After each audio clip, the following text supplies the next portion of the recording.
विष्णुरुक्रमः नमो ब्रह्मणे नमस्ते वायो त्वामेव प्रत्यक्षं ब्रह्मासि त्वामेव प्रत्यक्षं ब्रह्मावादिशं प्रथमवादिशं सत्यमवादिशं तन्मामावीत तद्भक्तारमावीत आवीन् माम् आवीत् ओम शांति शांति शांति सावतु सहनौ भुनक्तु सह वीर्यं करवावहै तेजस्विनावधीतमस्तु मा विद्विषावहै। ओम शांति शांति शांति यस्माज्जातं जगत् सर्वं यस्मिन्नेव प्रलीयते येनेदं धार्यते चैव तस्मै ज्ञानात्मने नमः। मे गुरुभिः पूर्वं पदवाक्यप्रमाणतः विदाख्याताः सर्ववेदान्तास्तान् नित्यं प्रणतोऽस्म्यहम्। तैत्तिरीयकसारस्य मयाचार्य प्रसादतः निष्पष्टार्थरुचीनां हि व्याख्येयम् प्रणीयते। ओ नमो ब्रह्मादिभ्यो ब्रह्मविद्या सम्प्रदायकर्तृभ्यो वंशऋषिभ्यो नमो महद्भ्यो नमो गुरुभ्यः सर्वोपप्लवरहित प्रज्ञानघनप्रत्यगर्थो ब्रह्मीवाहमस्मि ब्रह्मीवाहमस्मि सतस्मृतिपुराणानाम् आलयं करुणालयं नमामि भगवत्पादं शङ्करं लोकशङ्करं शङ्करं शङ्कराचार्यं केशवं बादरायणं स्तोत्रभाष्यकृतौ वन्दे भगवन्तो पुनः पुनः श्रीमच्छङ्करभगवत्पूज्यपादसद्गुरुभ्यो नमः। वन्देदं सच्चिदानन्दं विधिवर्यं महामहिं वेदवेदान्तसारकं सद्गुरुं प्रणतोऽस्म्यहं। सदाहं सम्प्रदायज्ञं संयमीन्द्रं सदाश्रयं सद्गुरुं सच्चिदानन्दं सदाचार्यं समाश्रये। श्री श्री सच्चिदानन्देन सरस्वती महासद्गुरुभ्यो नमः। हरिः भगवो ब्रह्म कथं सर्वात्मत्वापत्ति ಅಲ್ಲಿಂದ ಬೇಕಾ ಹಿಂದೆ ಸೋಷ್ಣುತೆ ಸರ್ವಾನ್ ಕಾಮಾನ್ ಸಹ ಬ್ರಹ್ಮಣ ವಿಪಶ್ಚಿತ ಎಂಬ ವಾಕ್ಯಕ್ಕೆ ವ್ಯಾಖ್ಯಾನವಾಗಿ ಇದು ಬಂದಿದೆ ಅಂತ ಭಾಷ್ಯಕಾರರು ಬರೆದರು.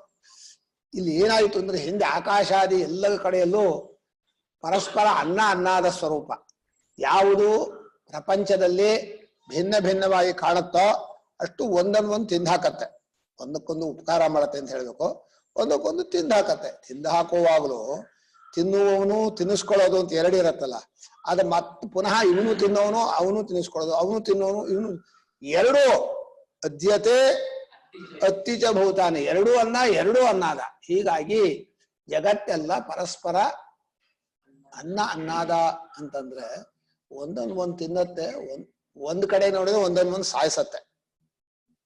ತಿನ್ನೋನು ತಿನ್ನಬೇಕಾದದನ್ನು ಸಾಯಿಸ್ತಾನೆ ತಿಂತಾನೆ. ಹಾಗೆ ಮೃತ್ಯುವಾದ ಹಿರಣ್ಯಗರ್ಭ ತನ್ನ ಕಾರ್ಯವಾದಂತಹ ಎಲ್ಲವನ್ನೂ ತನ್ನೊಳಗೆ ಸೇರಿಸ್ಕೋತಾನೆ. ಅದು ಒಂದು ಅನುಗ್ರಹವೋ ಒಂದು ಶಾಪವೋ. ಮಡಕೆಯನ್ನೆಲ್ಲ ಮಣ್ಣು ತನ್ನೊಳಗೆ ನುಂಗಿ ಬಿಡತ್ತೆ. ಈಗ ಅದು ಅನುಗ್ರಹವೋ ಶಾಪವೋ? ಹಾಗೆ ಪಂಚಭೂತಗಳು ನಮ್ಮ ಶರೀರವನ್ನ ತಮ್ಮೊಳಗೆ ಅಡಗಿಸ್ಕೊಂಡ್ಬಿಡತ್ತೆ. ಅದು ಮೃತ್ಯು ಅಂದ್ರೇನು? ಕಾರ್ಯವು ಕಾರಣದಲ್ಲಿ ಪೂರ್ಣವಾಗಿ ಒಂದಾಗುದು. ಏನೇ ಒಂದಾಗಿದೆ ತನ್ನೊಳಗೆ ಯಾವಾಗ ಎಳ್ಕೊಳತ್ತೋ ಅದು ಅನುಗ್ರಹ ಮಾಡ್ತೋ ಶಾಪ ಕೊಡ್ತಾ? ಆದ್ರೆ ನಾವೇನ್ ಅನ್ಕೋತೀವಿ, ಅಯ್ಯೋ ತಿಂದು ಬಿಟ್ಟ ಕಣಪ್ಪ ಹೋಯ್ತು ಮೃತ್ಯು, ಅಶನಾಯಾಹಿ ಮೃತ್ಯು ಅಂತ ಹೇಳಿ ಹಿರಣ್ಯಗರ್ಭನನ್ನ ಮೃತ್ಯು ಅಂತ ಕರೆದಿದ್ದಾರೆ. ಪರಮಾತ್ಮನೂ ಒಂದು ರೀತಿ ಮೃತ್ಯುವೆ. ಯಾಕಂದ್ರೆ ಎಲ್ಲ ಕಾರ್ಯವನ್ನು ಯಾವಾಗಲೂ ಕಾರಣರೂಪವಾಗಿಯೇ ತೋರಿಸ್ತಾನೆ. ಅನುಗ್ರಹ ಅಂದ್ರೆ ಯಾವಾಗಲೂ ನೀನು ಕಾರಣವಾಗಿದೆಯಾ ಅಂತ ತಿಳ್ಕೊಂಡವನಿಗೆ ಅನುಗ್ರಹವೇ. ಈ ಕಾರ್ಯ ರೂಪಕ್ಕೆ ತಾನು ಅನ್ನೋ ಬುದ್ಧಿ ಬಂದು ಕೂಡ್ಲೆ ಮನುಷ್ಯನಿಗೆ ಕ್ಲೇಶ, ಬಂಧನ. ಅಯ್ಯೋ ಇವ್ರು ನಮ್ಮವರು ಅವ್ರು ಬೇರೆಯವರು, ಇದಕ್ಕನ್ನು ಹಾಗಾದ್ರೆ ಉಳಿಸ್ಕೋಬೇಕು, ಇದೇನಾದ್ರೂ ಮಾಡಬೇಕು ಅಂತ ಹೇಳಿ ಕಾರ್ಯದಲ್ಲಿ ದೇಹೇಂದ್ರಿಯಗಳಲ್ಲಿ ಆತ್ಮಬುದ್ಧಿ ಇರುವಂತ ಎಲ್ಲರೂ ಕೂಡ ಈ ಅನ್ನಾದ ಮೃತ್ಯು ಮೃತ್ಯುವಿನ ಉಪ್ಪಿನಕಾಯಿ ಈ ತರ ಹಾಕ್ಬಿಡ್ತಾರೆ, ಏನು ಮಾಡೋಕ್ಕಾಗಲ್ಲ. ಬ್ರಹ್ಮಾನಂದ ಮಾತ್ರ ಆ ಥರ ಅಲ್ಲ. ಈ ತಿನ್ನೋದು ತಿನ್ನಿಸ್ಕೊಳ್ಳೋದು ಆನಂದ ಬೇರೆ, ಬ್ರಹ್ಮಾನಂದ ಇದೆಯಲ್ಲ ಅದು ಸರ್ವಾತ್ಮ ಭಾವ, ಎಲ್ಲವೂ ತಾನೇ ಎನ್ನುವಂತಹ ಸ್ವರೂಪದಿಂದ ಕಾಣ. ಅದಕ್ಕೆ ಪುನಃ ಎರಡು ಇಲ್ದಿರೋದು, ಅದನ್ನು ಹೇಳೋಕ್ಕೋಸ್ಕರವಾಗಿ ಸರ್ವಾತ್ಮಾಪತ್ತಿ, ಸರ್ವಾತ್ಮತ್ವ ಆಪತ್ತಿ ಅನ್ನೋದಿದೆಯಲ್ಲ, ಸರ್ವಾತ್ಮತ್ವ ಆಪತ್ತಿ, ಎಲ್ಲಾತ್ಮ ಆಗೋದಲ್ಲ, ಆತ್ಮವಾಗಿದ್ದೀನಿ ಅಂತ ತಿಳ್ಕೊಳ್ಳೋದು. ಮುಂಚೆನೇ ಆಗಿರ್ತಾನೆ, ಮುಂಚೆನೆ ಎಲ್ಲ ಕಾರ್ಯವಸ್ತುವು ಕಾರಣದಲ್ಲಿ ಒಂದಾಗಿರತ್ತೆ, ತಿಳ್ಕೊಂಡಾಗ ಗೊತ್ತಾಗತ್ತೆ. ಹಾಗೆ ಬ್ರಹ್ಮದಲ್ಲಿ ಎಲ್ಲವೂ ತಾದಾತ್ಮ್ಯತೆಯಿಂದ ಯಾವಾಗಲೂ ಇದೆ, ಎಲ್ಲವೂ ಬ್ರಹ್ಮವೇ ಆಗಿದೆ. ತಿಳ್ಕೊಂಡವನಿಗೆ ಸರ್ವಾತ್ಮತ್ವ ಭಾವ, ಸರ್ವಾತ್ಮ ಭಾವ, ಸರ್ವಾತ್ಮತ್ವಾಪತ್ತಿ ಎರಡು ಅರ್ಥ ಬಂದ. ಎಲ್ಲವೂ ತನ್ನ ಸ್ವರೂಪವೇ, ಎಲ್ಲವೂ ತನ್ನ ಸ್ವರೂಪವೇ ಆದ್ರೆ ಎರಡು ಮಡಿಕೆಗಳು ಜಗಳ ಆಡಿ ಒಂದು ಹೊಡೆದ್ರು ಒಂದು ಹೋಯ್ತು, ಎರಡು ಹೋದ್ರು ಎರಡು ಹೋಯ್ತು. ಮಣ್ಣಿಗೆ ಏನಾಯ್ತು ಅಂದ್ರೆ ಯಾವುದೂ ಹೋಗ್ಲಿಲ್ಲ. ಒಂದು ಮಡಿಕೆ ಹೋದ್ರು ಏನೂ ಹೋಗ್ಲಿಲ್ಲ, ಎರಡೂ ಹೋದ್ರು ಎರಡೂ ಆಗಿದೆಯಲ್ಲ. ಏಕಾತ್ಮತೆ ಇರುವವನಿಗೆ ಎಲ್ಲೂ ನಾಶ ಇಲ್ಲ, ತುಂಡು ತುಂಡಾಗಿರೋರಿಗೆಲ್ಲ ಬಂತು ರಗಳ. ಭೇದ ಬುದ್ಧಿ ಅಂತ ನಾವು, ಯಾರ್ಯಾರಿಗೆ ಭೇದ ಬುದ್ಧಿ ಇದೆಯೋ ಅಷ್ಟೂ ಜನ ಅನರ್ಥಕ್ಕೆ ಹೊಂತಾರೆ. ಇದು ಅನುಭವದ ನಿಯಮ, ಧರ್ಮದ ನಿಯಮ ಅಲ್ಲ ಇದು. ಅಂದ್ರೆ ಆಚಾರ ಧರ್ಮ ಮತ ಅಂತಾರಲ್ಲ ಆ ಥರ ಅಲ್ವೇ ಅಲ್ಲ. ಅನುಭವದಲ್ಲಿದೆ. ಯಾವ್ಯಾವುದನ್ನು ಪರಿಚ್ಛಿನ್ನವಾಗಿ ನೋಡ್ತೀಯೋ ಆ ಪರಿಚ್ಛಿನ್ನವಾಗಿರುತ್ತೆ ಎಲ್ಲವೂ ಒಂದಕ್ಕೊಂದು ಗುದ್ದಾಟ, ಸಾಯತ್ತೆ. ಕಾಮಾರಿ ದೋಷಗಳು, ಭೇದ ಬುದ್ಧಿಯಿಂದ ಮೇಲು ಕೀಳು, ಅವರು ಇವರು, ಹೊಲಸು ಗಲೀಜು, ಒಳ್ಳೇದು ಶುದ್ಧಿ, ಪುಣ್ಯ ಪಾಪ ಎಲ್ಲ ರಗಳೆನೆ. ಯಾವುದೂ ಸರಿ ಇಲ್ಲ ಭೇದ ಬುದ್ಧಿಯಿಂದ ಮಾಡೋದು. ಅದೇ ಮಣ್ಣನ್ನೇ ತಗೊಂಬೋದು, ಗದ್ದೆ ಮಣ್ಣನ್ನು ಗಣಪತಿನ ಪೂಜೆ ಮಾಡಿ ಮತ್ ನೀರಿಗೆ ಹಾಕ್ತಾರೆ, ಅದು ಮತ್ ಮಣ್ಣಾಗತ್ತೆ. ಮುಂಚೆನೂ ಮಣ್ಣು, ಮಧ್ಯನೂ ಮಣ್ಣು, ಮಧ್ಯೆ ಮಾತ್ರ ಗಣಪತಿ ಅಂತ ಅಲ್ಲೇ ಹೋಗ್ಬೋದು, ಗದ್ದೆಲ್ಲೇ ಪೂಜೆ ಮಾಡ್ಬೋದಾಯ್ತು. ಅದು ಆಕಾರ ಪೂಜೆನಾ? ಆಕಾರಕ್ಕೆ ಬೆಲೆ ಆಯ್ತೇನ್ರೆ. ಆಕಾರ ವಿಕಾರ ಅಂತ, ಯಾವ್ದು ಆಕಾರವೋ ಅಷ್ಟು ವಿಕಾರ, ವಿಕಾರವೆಲ್ಲ ವಿನಾಶ, ಮರೆಯಾಗತ್ತೆ, ತೋರಿ ಮರೆಯಾಗತ್ತೆ. ಹೀಗೆ ಈಗ ಭೇದ ಬುದ್ಧಿಯೇ ಅನರ್ಥ ಕಾರಣವಾದ್ಮೇಲೆ ಭೇದ ಬುದ್ಧಿಯನ್ನು ಅಳಿಸೋದಕ್ಕೆ ಸರ್ವಾತ್ಮನಾದ ಪರಮಾತ್ಮನನ್ನ ತಾನೆಂದು ತಿಳಿದವನು ಸರ್ವಾತ್ಮ ಭಾವನೆ, ಇನ್ನು ಯಾವುದು ತನಗಿಂತ ಬೇರೆ ಇಲ್ಲ ಅಂತಾಗಿ ನಹಿನಸ್ತ್ಯಾತ್ಮನಾತ್ಮಾನಂ, ಯಾರಿಗೂ ನೋವು ಮಾಡಲ್ಲ. ಆ ಜ್ಞಾನ ಇರೋ ವ್ಯಕ್ತಿ ವ್ಯವಹಾರದಲ್ಲೇ ಆತ್ಮ ಪರಮಾತ್ಮ ನೋವು ಮಾಡಲ್ಲ ಅನ್ನೋ ವಿಷಯ ಪ್ರಸಿದ್ಧ. ಅದು ಅದೇನು ಹೊಸ್ತಾಗಿ ಹೇಳ್ಬೇಕಾಗಿಲ್ಲ. ಪರಮಾತ್ಮನ ತಿಳಿದಂತಹ ಜ್ಞಾನಿ ಇದೆಲ್ಲವೂ ನನ್ನ ಪರಮಾತ್ಮನ ಸ್ವರೂಪವೇ, ನಾನೂ ಪರಮಾತ್ಮನೇ, ಎಲ್ಲರೂ ಪರಮಾತ್ಮನೇ ಅಂತ ತಿಳಿದವನು ಜೀವನದಲ್ಲೇ ಯಾರಿಗೂ ಬೇಜಾರು ಮಾಡಲ್ಲ, ನೋವು ಮಾಡಲ್ಲ. ಹೇಳ್ಕೊಡ್ಬೇಕಾಗಿಲ್ಲ ಅವನು ಹೊತ್ತಿಗೆ, ಸಹಜ ಅದು. ತನ್ನ ಸ್ವರೂಪಕ್ಕೆ ತಾನೇ ಏನಾದ್ರು ಅವಮಾನ ಮಾಡ್ತಾನ? ತನಗೆ ತಾನು ಯಾರು ಹಿಂಸೆ ಮಾಡ್ಕೋತಾರ?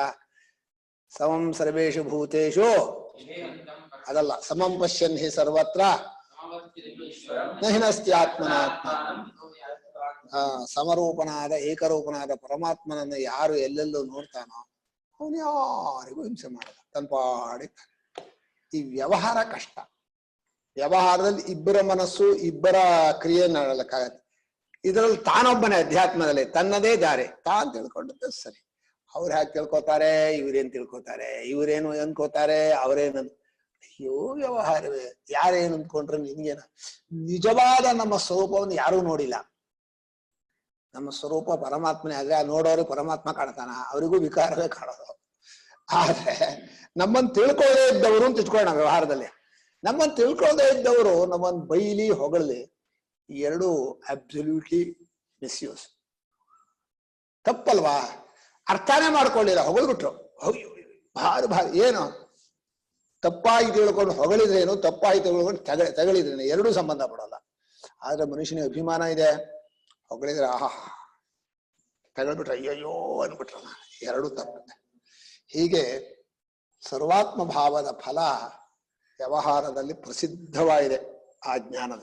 ಅದನ್ನು ಹೇಳಕ್ ಹೊರಟಿದ್ದಾರೆ. ಪುರುಷಾದಿತ್ಯಸ್ಥ ಆತ್ಮೀಕತ್ವ ವಿಜ್ಞಾನೇನ ಅಪೋಹ್ಯ ಉತ್ಕರ್ಷಾಪರ್ಷೌ ಅನ್ನಮಯಾದೀನ್ ಆತ್ಮನಃ ಅವಿದ್ಯಾಕಲ್ಪಿತಾನ್ ಕ್ರಮೇಣ ಸಂಕ್ರಮ್ಯ ಬೇಡ ಆನಂದಮಯ ಅಂತಾನಿದೆಯ.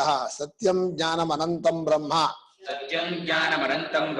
ಅದೃಶ್ಯತ್ವಾದಿ ಧರ್ಮಕಂ ಸ್ವಾಭಾವಿಕಂ ಆನಂದಂ ಸ್ವಾಭಾವಿಕಂ ಆನಂದಂ ಅಜಂ ಅಮೃತಂ ಅಭಯಂ ಅಜಂ ಅಮೃತಂ ಅಭಯಂ ಅದ್ವೈತಂ ಫಲಭೂತಂ ಆಪನ್ನಃ ಅದ್ವೈತಂ ಫಲಭೂತಂ ಆಪನ್ನಃ ಇಮಾನ್ ಲೋಕಾನ್ ಇಮಾನ್ ಲೋಕಾನ್ ಭೂರಾದೀನ್ ಭೂರಾದೀನ್ ಅನುಸಂಚರನ್ ಅನುಸಂಚರನ್ ಇತಿ. ಜ್ಞಾನಿಯಾದವನು ಈ ಲೋಕಗಳಲ್ಲಿ ಓಡಾಡುತ್ತ ಅವನಿಗೆ ಎರಡು ಥರ, ಜ್ಞಾನಿಯಾಗಿ ಲೋಕದ ದೃಷ್ಟಿನ ಪ್ರಾರಬ್ಧ ಶೇಷ, ಪರಮಾತ್ಮನಾಗಿ ಯಾವ ಬೇಕಾದ್ರೂ ಅವತಾರ ಮಾಡ. ಅವಂದೇ ಮಾಯೆ, ಪರಮಾತ್ಮನ ಅಧೀನವಾದ ಮಾಯೆಯಿಂದ ಯಾವ ಭಕ್ತರ ಅನುಗ್ರಹಕ್ಕೂ ಶಂಕರರು ಬರಬಹುದು.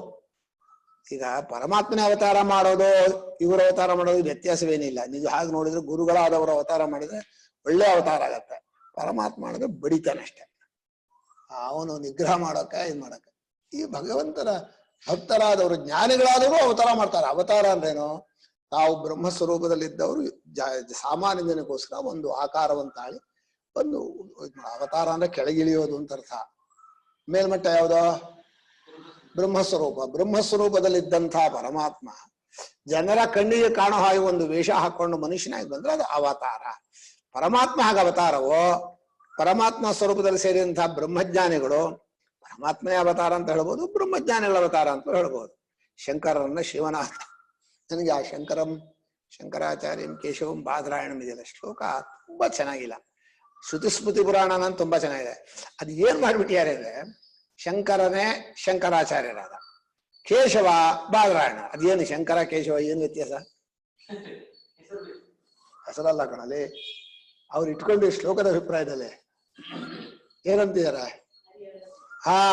ಅದ ತೋರತ್ತದ ಶ್ಲೋಕ ಅಷ್ಟು ಚೆನ್ನಾಗಿಲ್ಲ. ಬಾದರಾಯಣನಾಗಿ ಬಂದವನು ನಾರಾಯಣ, ಶಂಕರರಾಗಿ ಬಂದವನು ಶಿವ ಅಂತ ಏನೋ ಎಲ್ಲೂ ಇಲ್ಲ. ಹೌದಾ? ವಿಷ್ಣು ಬೇರೆ ಶಿವ ಬೇರೆನಾ?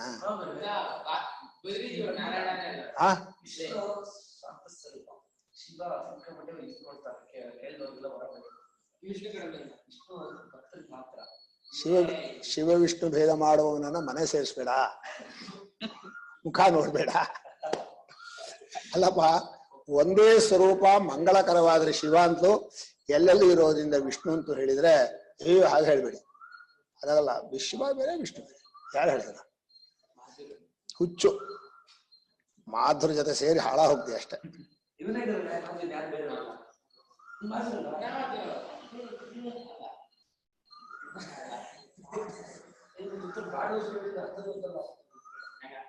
ಓ ಬನ್ನಿ, ಚೆನ್ನಾಗಿದ್ದೀನಾ?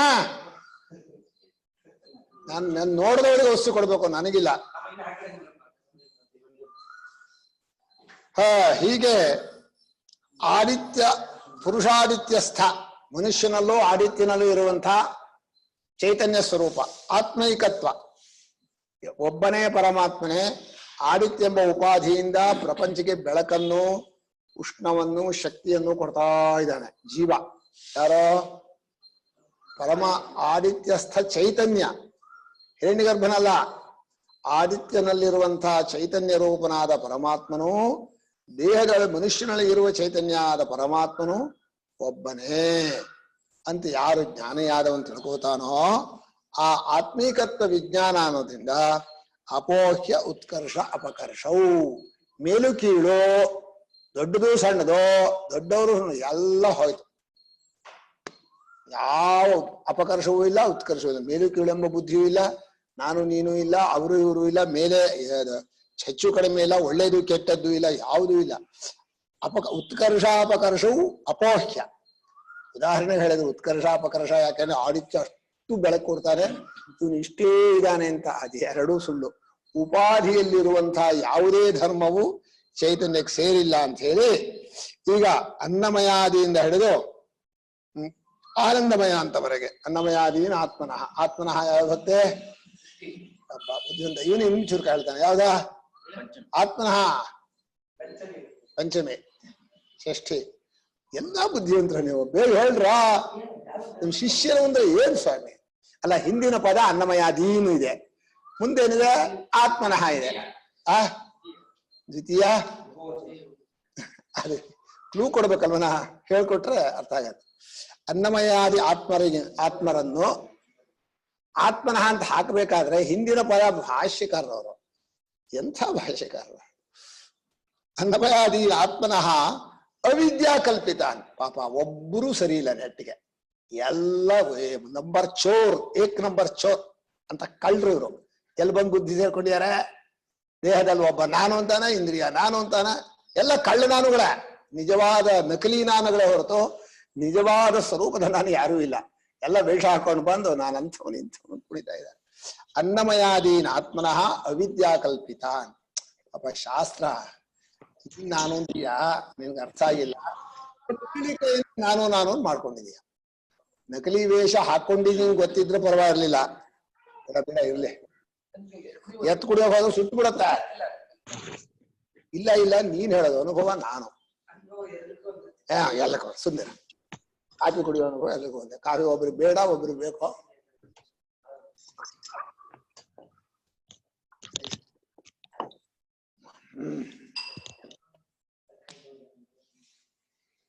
ಹೀಗೆ ಅನ್ನಮಯ, ಪ್ರಾಣಮಯ, ಮನೋಮಯ, ವಿಜ್ಞಾನಮಯ, ಆನಂದಮಯ 5 ಜನ ಒಳ್ಳೆ ವೇಷಧಾರಿಗಳು. ಅದ್ರಲ್ಲೂ ಹಿಂದಿನವನ್ ವೇಷ ಹಾಕಿದ ಕೂಡಲೇ ಮುಂದಿನವನು ರೆಡಿ ಆಗ್ತಾನೆ. ಬುದ್ಧಿಯಲ್ಲಿ ಸೇರ್ಕೊಂಡ ನಾನು ಮನಸ್ಸಿಗೆ ಬಂದ, ನಾನು ಯೋಚನೆ ಮಾಡ್ತೀನಿ, ಪ್ರಪಂಚ ತಿಳ್ಕೊಂಡ್ಬಿಡ್ತೀನಿ, ಅರ್ಥ ಮಾಡ್ದು. ಮನಸ್ಸಿಂದ ಬಂದು ಇಣಿಕಿಣ್ ನೋಡಕ್ ಒಂದು ಇಂದ್ರಿಯಗಳಲ್ಲಿ ಸೇರ್ಕೊಂಡ. ಅರಿವು ಸೇರ್ಕೊಂಡ್ರೆ ಅದು ನಾನು ತಾಗ್ಬಿಡದ. ಕಣ್ಣಿಗೆ ಮನಸ್ಸು ಅರಿವಿನಿಂದ ಬಂದು ಬೆರ್ಕೊಂತಪ್ಪ, ಕಣ್ಣು ನಾನು ಶುರು ಮಾಡ್ಬಿಡ್ತು. ಇದು ಎಂತ ಜಂಬ ಇದಕ್ಕೆ. ಹೀಗೆ ಇಂದ್ರಿಯಗಳನ್ನು ಹೊತ್ಕೊಂಡಿದೆಯಲ್ಲ ದೇಹ, ಇದೇ ನಾನು. ಎಲ್ಲ 5 ನಾನುಗಳು. ಒಂದು ಕಥೆ ಕೇಳಿದೀರಾ? ದಮಯಂತಿಯನ್ನ ಮದುವೆ ಆಗ್ಬೇಕು ಅಂತ 4 ಜನ ದೇವತೆಗಳು ಬಂದ್ರು. ನಿಷೇಧ ನಳ ಬಂದ, 5 ನಳ ಬಂದ್ಬಿಟ್ರು. 4 ಜನವೋ 5 ಜನವೋ ದೇವತೆಗಳು, ಎಲ್ಲ ನಕಲಿ ನಳಗಳೇ, ಒಂದು ನಿಜವಾದ. ನೋಡೋಕೆ ನಳನೇ ಅಂತ ಇರ್ಬೇಕು, ಆದ್ರೂ ನಳ ಅಲ್ಲ. ಹಾಗೆ ನಿಜವಾದ ನಾನೇ ಅನ್ನೋ ಹಂಗೆ ಇರಬೇಕು, ನಿಜವಾದ ನಾನಲ್ಲ. ನಾನಿನ ಕೆಲವು ಸ್ವಭಾವ ಇದೆ, ಕೆಲವು ತಮ್ಮ ಸ್ವಭಾವವೂ ಇದೆ. ನಿಜವಾದ ನಾನು ಚೈತನ್ಯ. ಇವರೆಲ್ಲ ಚೇತನ ಅಂತ ಅಂದ್ಕೊಂಡಿದ್ದಾರೆ, ಎಲ್ಲ ಅಚೇತನ. ಪಾಪ ಆ ಚೇತನ ತನ್ನ ಸ್ವರೂಪಕ್ಕೆ ಚೈತನ್ಯ ಹೇಳ್ಕೊಂಡ್ಕೊಳ್ಳೆ ಎಲ್ಲ ಬಿದ್ಕೊಂಡ್ಬಿಡ್ತಾರೆ. ಬಿದ್ಕೊಳತ್ತೇನು ಇಲ್ವೇ ಇರಲ್ಲ, ಹೆಚ್ಚು ದೃಷ್ಟಿಯಿಂದ ಬಿದ್ಕೊಂಡಿರುತ್ತೆ ಅಷ್ಟೆ. ಹೀಗೆ ಚೇತನನಾದ ಪರಮಾತ್ಮನ ಗುಣಗಳನ್ನ ಅಚೇತನವಾದ ಇವುಗಳಲ್ಲಿ ಹಾಕಿ ಕಲ್ಪನೆ ಮಾಡಿಕೊಂಡು ಅವಳಿಗೆ ಇರುವಿಕೆಯಲ್ಲಿ ಇರುವಿಕೆ ಕೊಟ್ಟು, ಸ್ವತಃಸಿದ್ಧತೆ ಕೊಟ್ಟು, ಪರಮ ಪ್ರೇಮ ಕೊಟ್ಟು, ಯಾವ ಅಪ್ಪ ಅಮ್ಮನೂ ಮಾಡಲ್ಲ ಅಷ್ಟೆಲ್ಲ ಕೊಟ್ಟ ಭಗವಂತ. ಏನೋ ಇಂದ್ರಿಯಕ್ಕೂ ಮನಸ್ಸಿಗೂ ಸ್ವತಃಸಿದ್ಧವಾಗಿವೆ, ಯಾವ ಪ್ರಮಾಣವೂ ಬೇಕಿಲ್ಲ, ಬಹಳ ಪರಮ ಪ್ರಿಯವಾಗಿವೆ. ಎಲ್ಲಕ್ಕಿಂತ ಈ ಪ್ರಪಂಚಕ್ಕೆ ಹೋಲಿಸಿದ್ರೆ ಪರಮಾತ್ಮನಿಗೆ ಬಿಡ್ಬಿಡಿ, ಪ್ರಪಂಚಕ್ಕೆ ಹೋಲಿಸಿದ್ರೆ ಯಾವುದು ಪ್ರಿಯ? ನೀನ್ ಮುಳ್ಳು ತೆಗೆದ್ಬಿಡ್ತೀಯ, ನನ್ ಕಾಲು ಅದು ನಿನ್ನಲ್ಲ, ನಿನ್ ಕಾಲು ಚುಚ್ಕೋ ಅಂತಾರೆ. ಅಂದ್ರೆ ಅವ್ರು ಚುಚ್ಚೋರಿಗೆ ಏನು ಸ್ವಾಮಿ, ಇನ್ನೊಬ್ಬರದೇ ಚುಚ್ಚೋದಕ್ಕೆ. ನಾನು ಅನ್ನೋದು ಎಷ್ಟು ಬಲವಾಗಿ ಸಾಕಿರ್ತೀವಿ ಗೊತ್ತಾ? ಹೀಗೆ ಪರಮ ಪ್ರೇಮ, ಸ್ವತಃಸಿದ್ಧತೆ, ಅದೇ ಎಲ್ಲಕ್ಕಿಂತ ಹೆಚ್ಚು, ಅದೇ ಸತ್ಯ ಇದ್ದಾಗಿ ನೀನ್ ಕೊಡುತ್ತೆ. ಪಾಪ ಇದ್ದಾಗ ಇರೋಲ್ಲ, ಇದ್ದಾಗ ಇಟ್ಕೊಳಕ್ ಒದ್ದಾಡ್ತಾರೆ. ಅದಕ್ಕೆ ಬೇರೆ ಬೇರೆ ವೇಷ ಮೆಚ್ಚಿ ಇಲ್ಲಿಗೆಲ್ಲ ಡೈಯಿಂಗ್ ಏನೋ ಮಾಡಿ ಅದು ಪಾಪ ವಿಕಾರ ಆಗ್ತಾರೆ. ಹೀಗೆ ವಿದ್ಯಾ ಕಲ್ಪಿತವಾದ 5 ನಾನುಗಳನ್ನ ಕ್ರಮವಾಗಿ ಸಂಕ್ರಮ್ಯ ಅನ್ನೇನೋ ಅಭಿಮಾನ ಬಿಟ್ಕೊಂಡು ಅಭಿಮಾನ ಮಾಡ್ಕೊಂಡು, ಒಂದನ್ನು ಬಿಟ್ಕೊಂಡ್ರೆ ಒಂದನ್ನು ಮಾಡ್ಕೊಳ್ಳೋದು. ಭಗವಂತ ಒಂದರಲ್ಲೇ ನಾನು ಕೊಟ್ಟಿರೋದು. ಯಾಕಂದ್ರೆ ತಾನೊಬ್ಬನೇ ಆದ್ರಿಂದ ನೀವು ಅಷ್ಟು ಜನ ಮಾತ್ರ ಎಲ್ರಿಗೂ ಕೊಡೋಕ್ಕಾಗಲ್ಲ, ಯಾರಿಗೋ ಒಬ್ರಿಗೆ ಕೊಟ್ರೆ ಬಾಕಿಯವರಿಗೆ ಇಲ್ಲ. ಆ ಕಾಲದಲ್ಲಿ ಕಣ್ಣು ನಾನಾಗಲೇ ಕಿವಿ ನಾನಾಗಕ್ಕೂ ಬರಲ್ಲ, ಮನಸ್ಸು ಬರೀ ಮನಸ್ಸು ನಾನಾದ್ರೆ ಬಾಕಿ ಯಾರಿಗೂ ಇಲ್ಲ, ಬುದ್ಧಿ ನಾನಾಗಿ ಅರ್ಥ ಮಾಡ್ಕೊಳ್ಳೋದ್ರೆ ಮನಸ್ಸಿಗೂ ನಾನು ಇಲ್ಲ. ಹೀಗೆ ನಾನು ಅನ್ನೋದನ್ನ ಎಲ್ಲರಿಗೂ ಕೊಡ್ಲಿಲ್ಲ ಅವನ ಒಟ್ಟಿಗೆ. ಒಬ್ಬೊಬ್ರು ಕದ್ಕೋತೀರಿ, ಒಬ್ಬರೇ ಕದ್ಕೊಳಕ್ಕಾಗದು, ಕದ್ಕೊಂಡು ಇಟ್ಕೊಳಕ್ ಬರಲ್ಲ. ಹೀಗೆ ಸಂಕ್ರಮ್ಯ ಆನಂದಮಯ ಅಂತ ಆನಂದ ಭೋಕ್ತಾತ್ಮ ಅನುಭವಿಸೋಕೆ ಎಲ್ಲ ಮಾಡೋದೇನೋ ಒಳ್ಳೇದು ಕೆಟ್ಟದ್ದು ಅನುಭವಿಸು. ಅಲ್ಲಿವರೆಗೆ ಬಂದು ಸತ್ಯಂ ಜ್ಞಾನಂ ಅನಂತಂ ಬ್ರಹ್ಮ, ಆನಂದಮಯನನ್ನು ದಾಟಿ ಸತ್ಯವಾದ ಚೈತನ್ಯ ಸ್ವರೂಪನಾದ ಅತ್ಯಂತ ಆನಂದನಾದ ಪರಮಾನಂದ ಸ್ವರೂಪನಾದ ಬ್ರಹ್ಮವನ್ನ ಅಲ್ಲಿ ಭಾಷ್ಯಕಾರರು ಇದು ನಿರ್ಗುಣನಗೋಸ್ಕರವಾಗಿ ಅದೃಶ್ಯತ್ವಾದಿ ಧರ್ಮಕಂ ಅಂತ ಒಂದು ಹಾಕಿದ್ರು. ಇಲ್ಲಿ ಅದೃಶ್ಯತ್ವಾದಿ ಧರ್ಮಕಂ ಮುಂಡಕಾನೋ ತೈತ್ರಿಯವೋ ಗೊತ್ತಾಗಲ್ಲ, ಆದ್ರೆ ಇದು ತೈತ್ರಿಯಲ್ಲಿ ಕೊಟ್ಟಿರೋದ್ರಿಂದ ತೈತ್ರಿಯ ಅಂತ ಸ್ವಾಮಿಗಳು. ಮುಂಡಕದಲ್ಲೂ ಇದೆ, ಯತ್ತದೃಶ್ಯಮಗ್ರಾಹ್ಯಮಗೋತ್ರಮವರ್ಣಮಚಕ್ಷುಶ್ರೋತ್ರಂ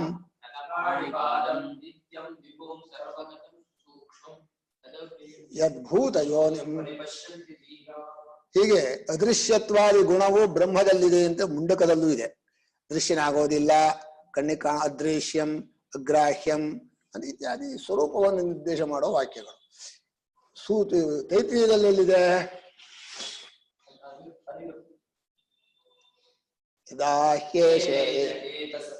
ಅದೃಶ್ಯೇ ಅನಾತ್ಮೆ ಅನಿಲಯನೆ ಅಭಯಂ ಪ್ರತಿಷ್ಠಾ ಇಲ್ಲೂ ಇದೆ. ಸ್ವಾಮಿಗಳು ಕೊಟ್ಟಿರೋ ಅದೃಶ್ಯತ್ವಾದಿ ಧರ್ಮಕಂ ತೈತ್ರಿಯದ್ದೇ ಮಾಡ್ಕೋಬೇಕು. ಯಾಕಂದ್ರೆ ಭಾಷ್ಯಕಾರರು ಆ ಉಪನಿಷತ್ತಿಲ್ದವರು ಬರೆಯಲ್ಲ. ಆದ್ರಿಂದ ಅದೃಶ್ಯ ಇದು ಯಾತಕ್ ಬರೆದ್ರು ಇಲ್ಲಿ ಅಂದ್ರೆ, ಹಿಂದೆ ಸತ್ಯಂ ಜ್ಞಾನಂ ಅನಂತಂ ಬ್ರಹ್ಮ ಅನ್ನೋದು ವಿಧಿಮುಖವಾದ ವಿಶೇಷಣ. ವಿಧಿಮುಖವಾಗಿ ಹೇಳದೆ ಹೋದ್ರೆ ಇದೆ ಅಂತ ಅನ್ಸಲ್ಲ, ಆದ್ರೆ ತಪ್ಪರ್ಥ ಬಂದ್ಬಿಡತ್ತೆ. ನಿಷೇಧ ಮುಖವಾಗಿ ಹೇಳಿದ್ರೆ ವಿಧಿಮುಖವಾದ ಹೇಳಿದ್ದರ ದೋಷವೆಲ್ಲ ಹೋಯ್ತು. ಈಗ ಸತ್ಯವಾಗಿದೆ ಅಂದ್ರು ಬದಲಾವಣೆ ಇಲ್ಲದ್ದು ಅಂತ ಅಷ್ಟೇ ಅರ್ಥ ಮಾಡಬೇಕು. ಬರೀ ಬದಲಾವಣೆ ಇಲ್ಲದ್ದು ಅಂತ ಅಷ್ಟೇ ಹೇಳ್ಬಿಟ್ರೆ ಬಹಳ ಬೇಜಾರಾಗ್ಬಿಡುತ್ತೆ.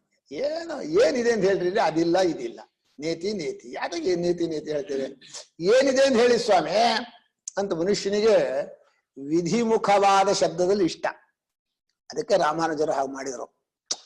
ಬರೀ ಅದ್ವೈತಿಗಳು ನಿಷೇಧ ಮುಖ ಹೇಳ್ಬಿಟ್ಟು ಉಪನಿಷತ್ತಿನ ಅರ್ಥ ಕೆಡಿಸ್ಬಿಟ್ರು. ವಿಧಿಮುಖ ಕಲ್ಯಾಣ ಗುಣ ಪರಿಪೂರ್ಣ ಅಂತ ಅಂದ್ರೆ ಗುಣಗಳೆಲ್ಲ ಪೂರ್ತಿ ಇರಬೇಕು, ಹೇಯವಾದ ಗುಣ ಇರಬಾರ್ದು ಅಂತ. ಆದ್ರೆ ಒಂದು ರೂಲ್ಸ್ ಇದೆ.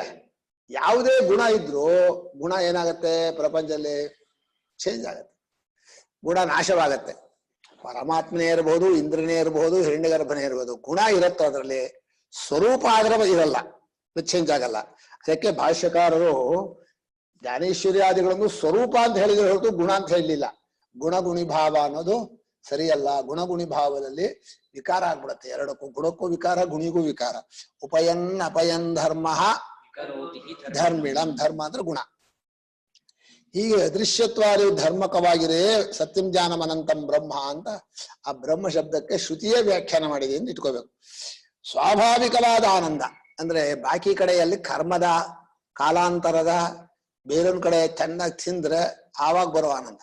ಇದು ಏನು ಮಾಡ್ಬೇಕಲ್ಲ, ಅಪ್ರಯತ್ನವಾದ ಅರಿವಿನ ಸ್ವರೂಪದ ಆನಂದ. ಅರಿವಿಗೂ ಆನಂದಕ್ಕೂ ಒಂದಿಷ್ಟು ನಿಮಿಷವೇ ಇಲ್ಲ, ವ್ಯತ್ಯಾಸವೇ ಇಲ್ಲ. ಪಶ್ಯನ್ ಪ್ರತಿಪೇದೆ ಎಲ್ಲೇ ತದ್ವೈತ ಪಶ್ಯನ್ ಪ್ರತಿಪೇದೆ ಅಹಂ ಮನೋರಭವಂ ಇತಿ ಸರ್ವಾತ್ಮಭಾವಂ ದರ್ಶಯತಿ ಸಮನ್ವಯ ಸೂತ್ರ. ಅಲ್ವನಾ?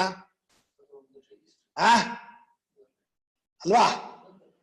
ಯಾಕ ಶಂಕರರು ಬರೆದಿರೋ ತಿಷ್ಠನ್ ಗಾಯತಿ ಇತ್ಯತ್ರ ತಿಷ್ಠತಿ ಗಾಯತಿಯವ್ರ ಮಧ್ಯೆ ಕಾರ್ಯಾಂತರಂ ವಾರೆ. ನಿಂತ್ಕೊಂಡು ಹಾಡ್ತಾನೆ ಅಂದ್ರೆ ನಿಂತ್ಕೊಳ್ಳೋದು ಹಾಡೋದು ಹೇಗೆ ಏಕಕಾಲವೋ ಹಾಗೆ ಬ್ರಹ್ಮವನ್ನು ಅರಿತಾ ಸರ್ವಾತ್ಮ ಭಾವವನ್ನು ಆನಂದವನ್ನು ಪಡೆದ ಅಂದ್ರೆ ಅರಿಯೋ ಕ್ಷಣದಲ್ಲಿ. ಅರಿವಿಗೂ ಆನಂದಿಗೂ ಅಷ್ಟು ಹತ್ತಿರದ ಸಂಬಂಧ ಇನ್ಯಾವ ಕ್ರಿಯೆಯಲ್ಲೂ ಬರೋಲ್ಲ. ಟೈಮ್ ತಗೊಳತ್ತೆ. ಕಷ್ಟಪಡಿ ಸ್ವಾಮಿ, ಸುಲಭ ಅಲ್ಲ ಅದೆಲ್ಲ. ಇದು ಒಂದೇ ಒಂದು, ಯಾಕಂದ್ರೆ ಆ ಅರಿವಿನಲ್ಲೇ ಅಂತ ಪ್ರೇಮ ಇದೆ, ಪ್ರೇಮದಲ್ಲೇ ಅರಿವಿದೆ. ಎರಡು ಜೋಡಿ ಇದು. ಹಾಗೆ ಬಿಸಿ ಮತ್ತು ಬೆಳಕು ಒಟ್ಟಿಗೆ ಇರುತ್ತೋ ಹಾಗೆ ಅರಿವು ಪ್ರೇಮ ಒಟ್ಟಿಗೆ ಇರೋದು. ಅದಕ್ಕೆ ಜ್ಞಾನ ಭಕ್ತಿ ಎರಡಲ್ಲ, ಪರಾಭಕ್ತಿ ಜ್ಞಾನ ನಿಷ್ಠೆ ಒಂದೇ. ಅರ್ಥವಾಗದೇ ಇದ್ದವ್ರು ಹೇಳ್ತಾರಷ್ಟೆ. ಭಕ್ತಿ ಹೆಚ್ಚು ಅಂತ ಕೆಲವರು, ಜ್ಞಾನ ಹೆಚ್ಚು ಅಂತ ಕೆಲವರು. ಶಂಕರರು ಜ್ಞಾನದಿಂದಲೇ ಮೋಕ್ಷ ಅಂತಂದ್ರು. ಅದು ನಿಜ, ಹೇಳಿರೋದು ನಿಜ, ಇಲ್ಲ ಅಂತ ಹೇಳಲ್ಲ ನಾನು. ಜ್ಞಾನದಿಂದ ಮೋಕ್ಷ. ಈಗ ಪ್ರೇಮ ಜ್ಞಾನಕ್ಕೆ ಸಾಧನವೂ ಹೌದು, ಜ್ಞಾನಕ್ಕೆ ತಪ್ಪಿಸೋದು ಹೌದು. ಯೋಚನೆ ಮಾಡಿ, ಪ್ರೇಮಿಸಿದವ್ರನ್ನೆಲ್ಲ ಸರಿಯಾಗಿ ತಿಳ್ಕೊಂಡಿದೀವೋ ತಪ್ಪಾಗಿ ತಿಳ್ಕೊಂಡಿರುವ ತಿಳ್ಕೊತೀವಿ. ಪ್ರೇಮವೂ ಸಮ್ಯಕ್ ಜ್ಞಾನಕ್ಕೂ ಸಾಧನ, ತಪ್ಪಾದ ಜ್ಞಾನಕ್ಕೂ ಸಾಧನ. ಕರೆಕ್ಟ್ ತಾನೆ? ಹಾಗೆ ಜ್ಞಾನ ಇದ್ದ ಜಾಗದಲ್ಲ ಪ್ರೇಮ ಹುಟ್ಟತ್ತೋ? ಇಲ್ಲ. ಏನೇನ್ ನೋಡ್ತೀವೋ ಏನೇನ್ ತಿಳ್ಕೊಳ್ಳೆಲ್ಲ ಪ್ರೀತಿ ಬರುತ್ತೋ? ಬರೋಲ್ಲ. ಆದ್ರಿಂದ ಜ್ಞಾನವೂ ಪ್ರೇಮದ ಜೊತೆ ಸೇರ್ಬೇಕು ಅಂತಿಲ್ಲ, ಪ್ರೇಮದಿಂದಲೂ ಸಮ್ಯಜ್ಞಾನ ಬರಬೇಕು ಅಂತಿಲ್ಲ. ಸಮ್ಯಜ್ಞಾನವೂ ಪ್ರೇಮವೂ ಸೇರಿದ್ರೆ ಮಾತ್ರ ನಿಮಗೆ ಪರಮಾನಂದ ಸೇರಬೇಕು. ಅಲ್ಲಿ ಜ್ಞಾನ ಇಲ್ಲಿ ಆರಂಭದಲ್ಲೇ ದೇಹದಲ್ಲಿ ನಾನು ಅನ್ನೋ ತಿಳುವಳಿಕೆ ಬಂದಿದೆ ಅಂದ್ರೆ, ನಾನು ಅನ್ನೋ ತಿಳುವಳಿಕೆಯೂ ಆ ಪ್ರೇಮವೂ ಒಟ್ಟಿಗೆ ಸೇರ್ಕೊಂಡು ಬಂದಿರೋದು. ನಾನು ಅನ್ನೋ ಜ್ಞಾನವೇ ಒಂದು ಪ್ರೇಮ. ಹಾಗಾಗಿ ಅದು ಆ ರೀತಿ ಆಗಿದೆ. ಇದು ಅರ್ಥವಾಗೋದು ನಿಧಾನ ಆಗ್ಬೋದು, ಸ್ವಲ್ಪ ಯೋಚನೆ ಮಾಡಿದ ಗೊತ್ತಾಗ್ತದೆ. ಇದು ಸ್ವಾಭಾವಿಕ ಆನಂದ, ಅಪ್ರಯತ್ನವಾದ ಆನಂದ. ಅಂದ್ರೆ ಬೇಡವಾದ್ದನ್ನು ಬಿಟ್ರೆ ಮನುಷ್ಯನಿಗೆ ಅಪ್ಪ ಸದ್ಯ ಹೋಯ್ತಲ್ಲ, ಗಲಾಟೆಯಲ್ಲಿ ಕೂರ್ತಿರ್ತೀವಿ, ಶಾಂತವಾದ ಜಾಗಕ್ಕೆ ಹೋದ್ರೆ ಸದ್ಯ ಇದು ಆನಂದವಾಯ್ತು ಅಂತಾನೆ. ಏನು ಆನಂದ ಬಂದದ್ದಲ್ಲದ, ಹೋಗಿದ್ದು ಕಷ್ಟ, ಕಷ್ಟ ಹೋಗಿದ್ದದನ್ನೇ ಆನಂದ ಅಂತ. ಹೀಗೆ ಸ್ವಾಭಾವಿಕವಾದ ಆನಂದ, ಹುಟ್ಟಿಲ್ಲದ ಅಮೃತವಾದ ಅಭಯವಾದ ಆನಂದ, ಅದು ಬ್ರಹ್ಮ ಸ್ವರೂಪವೇ ಆಗಿದೆ ಅಂತ. ಅಜಂ, ಅಮೃತಂ, ಅಭಯಂ, ಅದ್ವೈತಂ, 4 ಆನಂದಕ್ಕೆ ವಿಶೇಷಣ. ಎಲ್ಲ ಉಂಟಾಗಬೇಕಾಗಿಲ್ಲ. ಅಜಂ ಅಮೃತಂ, ಮರೆಯಾಗದ, ನಾಶವಾಗದ, ಭಯವಿಲ್ಲದ, ಇನ್ನೊಬ್ಬರು ಕಿತ್ಕೊಳ್ಳೋಕೆ ಬಂದ್ಬಿಡ್ತಾರೆ ಅಂತ ಯೋಚನೆ ಇಲ್ಲದ, ಎರಡನೇದೇ ಇಲ್ಲದೆ ಇರುವಂತಹ ಫಲರೂಪವಾದ ಆನಂದವನ್ನ ಆಪನ್ನ ಜ್ಞಾನಿ ಪಡ್ಕೊಂಡ್ಬಿಟ್ಟ. ಹಿರಣ್ಯ ಗರ್ಭ ಪಡ್ಕೊಂಡ್ರು ಇದೇ ಪಡ್ಕೋಬೇಕು. ಇನ್ನು ಗುರು ಪರಂಪರೆಯಲ್ಲಿ ಯಾರು ಹೇಳ್ತೀವೋ ಅಷ್ಟು ಜನ ಇದೆ. ಇವತ್ತಿಗೂ ಯಾರ್ಯಾರು ಜ್ಞಾನಿಗಳಾಗ್ತಾರೋ ಎಲ್ಲ ಇದೇ ಆನಂದವನ್ನೇ ಪಡ್ಕೋತಾರೆ. ಪಡ್ಕೊಂಡ ಮೇಲೆ ಇಮಾನ್ ಲೋಕಾನ್ ಭೌರಾದೀನ್ ಅನುಸಂಚರನ್, ಈ ಭೂಲೋಕದಲ್ಲಿ ಅಜ್ಞಾನಿಗಳು ಓಡಾಡ್ತಾರೆ. ಅದು ಹೇಗೆ ಓಡಾಡ್ತಾರೆ ಎಂದು ಮನುಷ್ಯ ತನಗ್ ನಿಯಮ ಇದೆಯಲ್ಲ, ಅವನಿಗೂ ನಿಯಮ ಹಾಕೋಕ್ ಹೋಗ್ತಾನೆ. ಅಜ್ಞಾನಿಗೆ ನಿಯಮ ಉಂಟು, ಜ್ಞಾನಿಗಳಿಗೆ ನಿಯಮ ಹಾಕೋಕ್ ಬರೋಲ್ಲ. ಜ್ಞಾನಿಗಳಿಗೆ ಸಹಜವಾದ ನಿಯಮ ಇರುತ್ತೆ, ಅಜ್ಞಾನಿಗಳೇ ಹಾಗಲ್ಲ. ಅಜ್ಞಾನಿಗಳಿಗೆ ಪೆಟ್ಟು ಬಿದ್ದು ಬಿಡುತ್ತೆ, ಅದನ್ನ ನಿಯಮ ಅವ್ರಿಗೆ ಉಂಟು, ಶಾಸ್ತ್ರ ಉಂಟು. ಹಾಗಾಗಿ ಜ್ಞಾನಿಗಳಿಗೆ ನಿಯಮ ಹಾಕಿಬಿಟ್ರೆ ಸಹ ಕೇನ ಸ್ಯಾತ್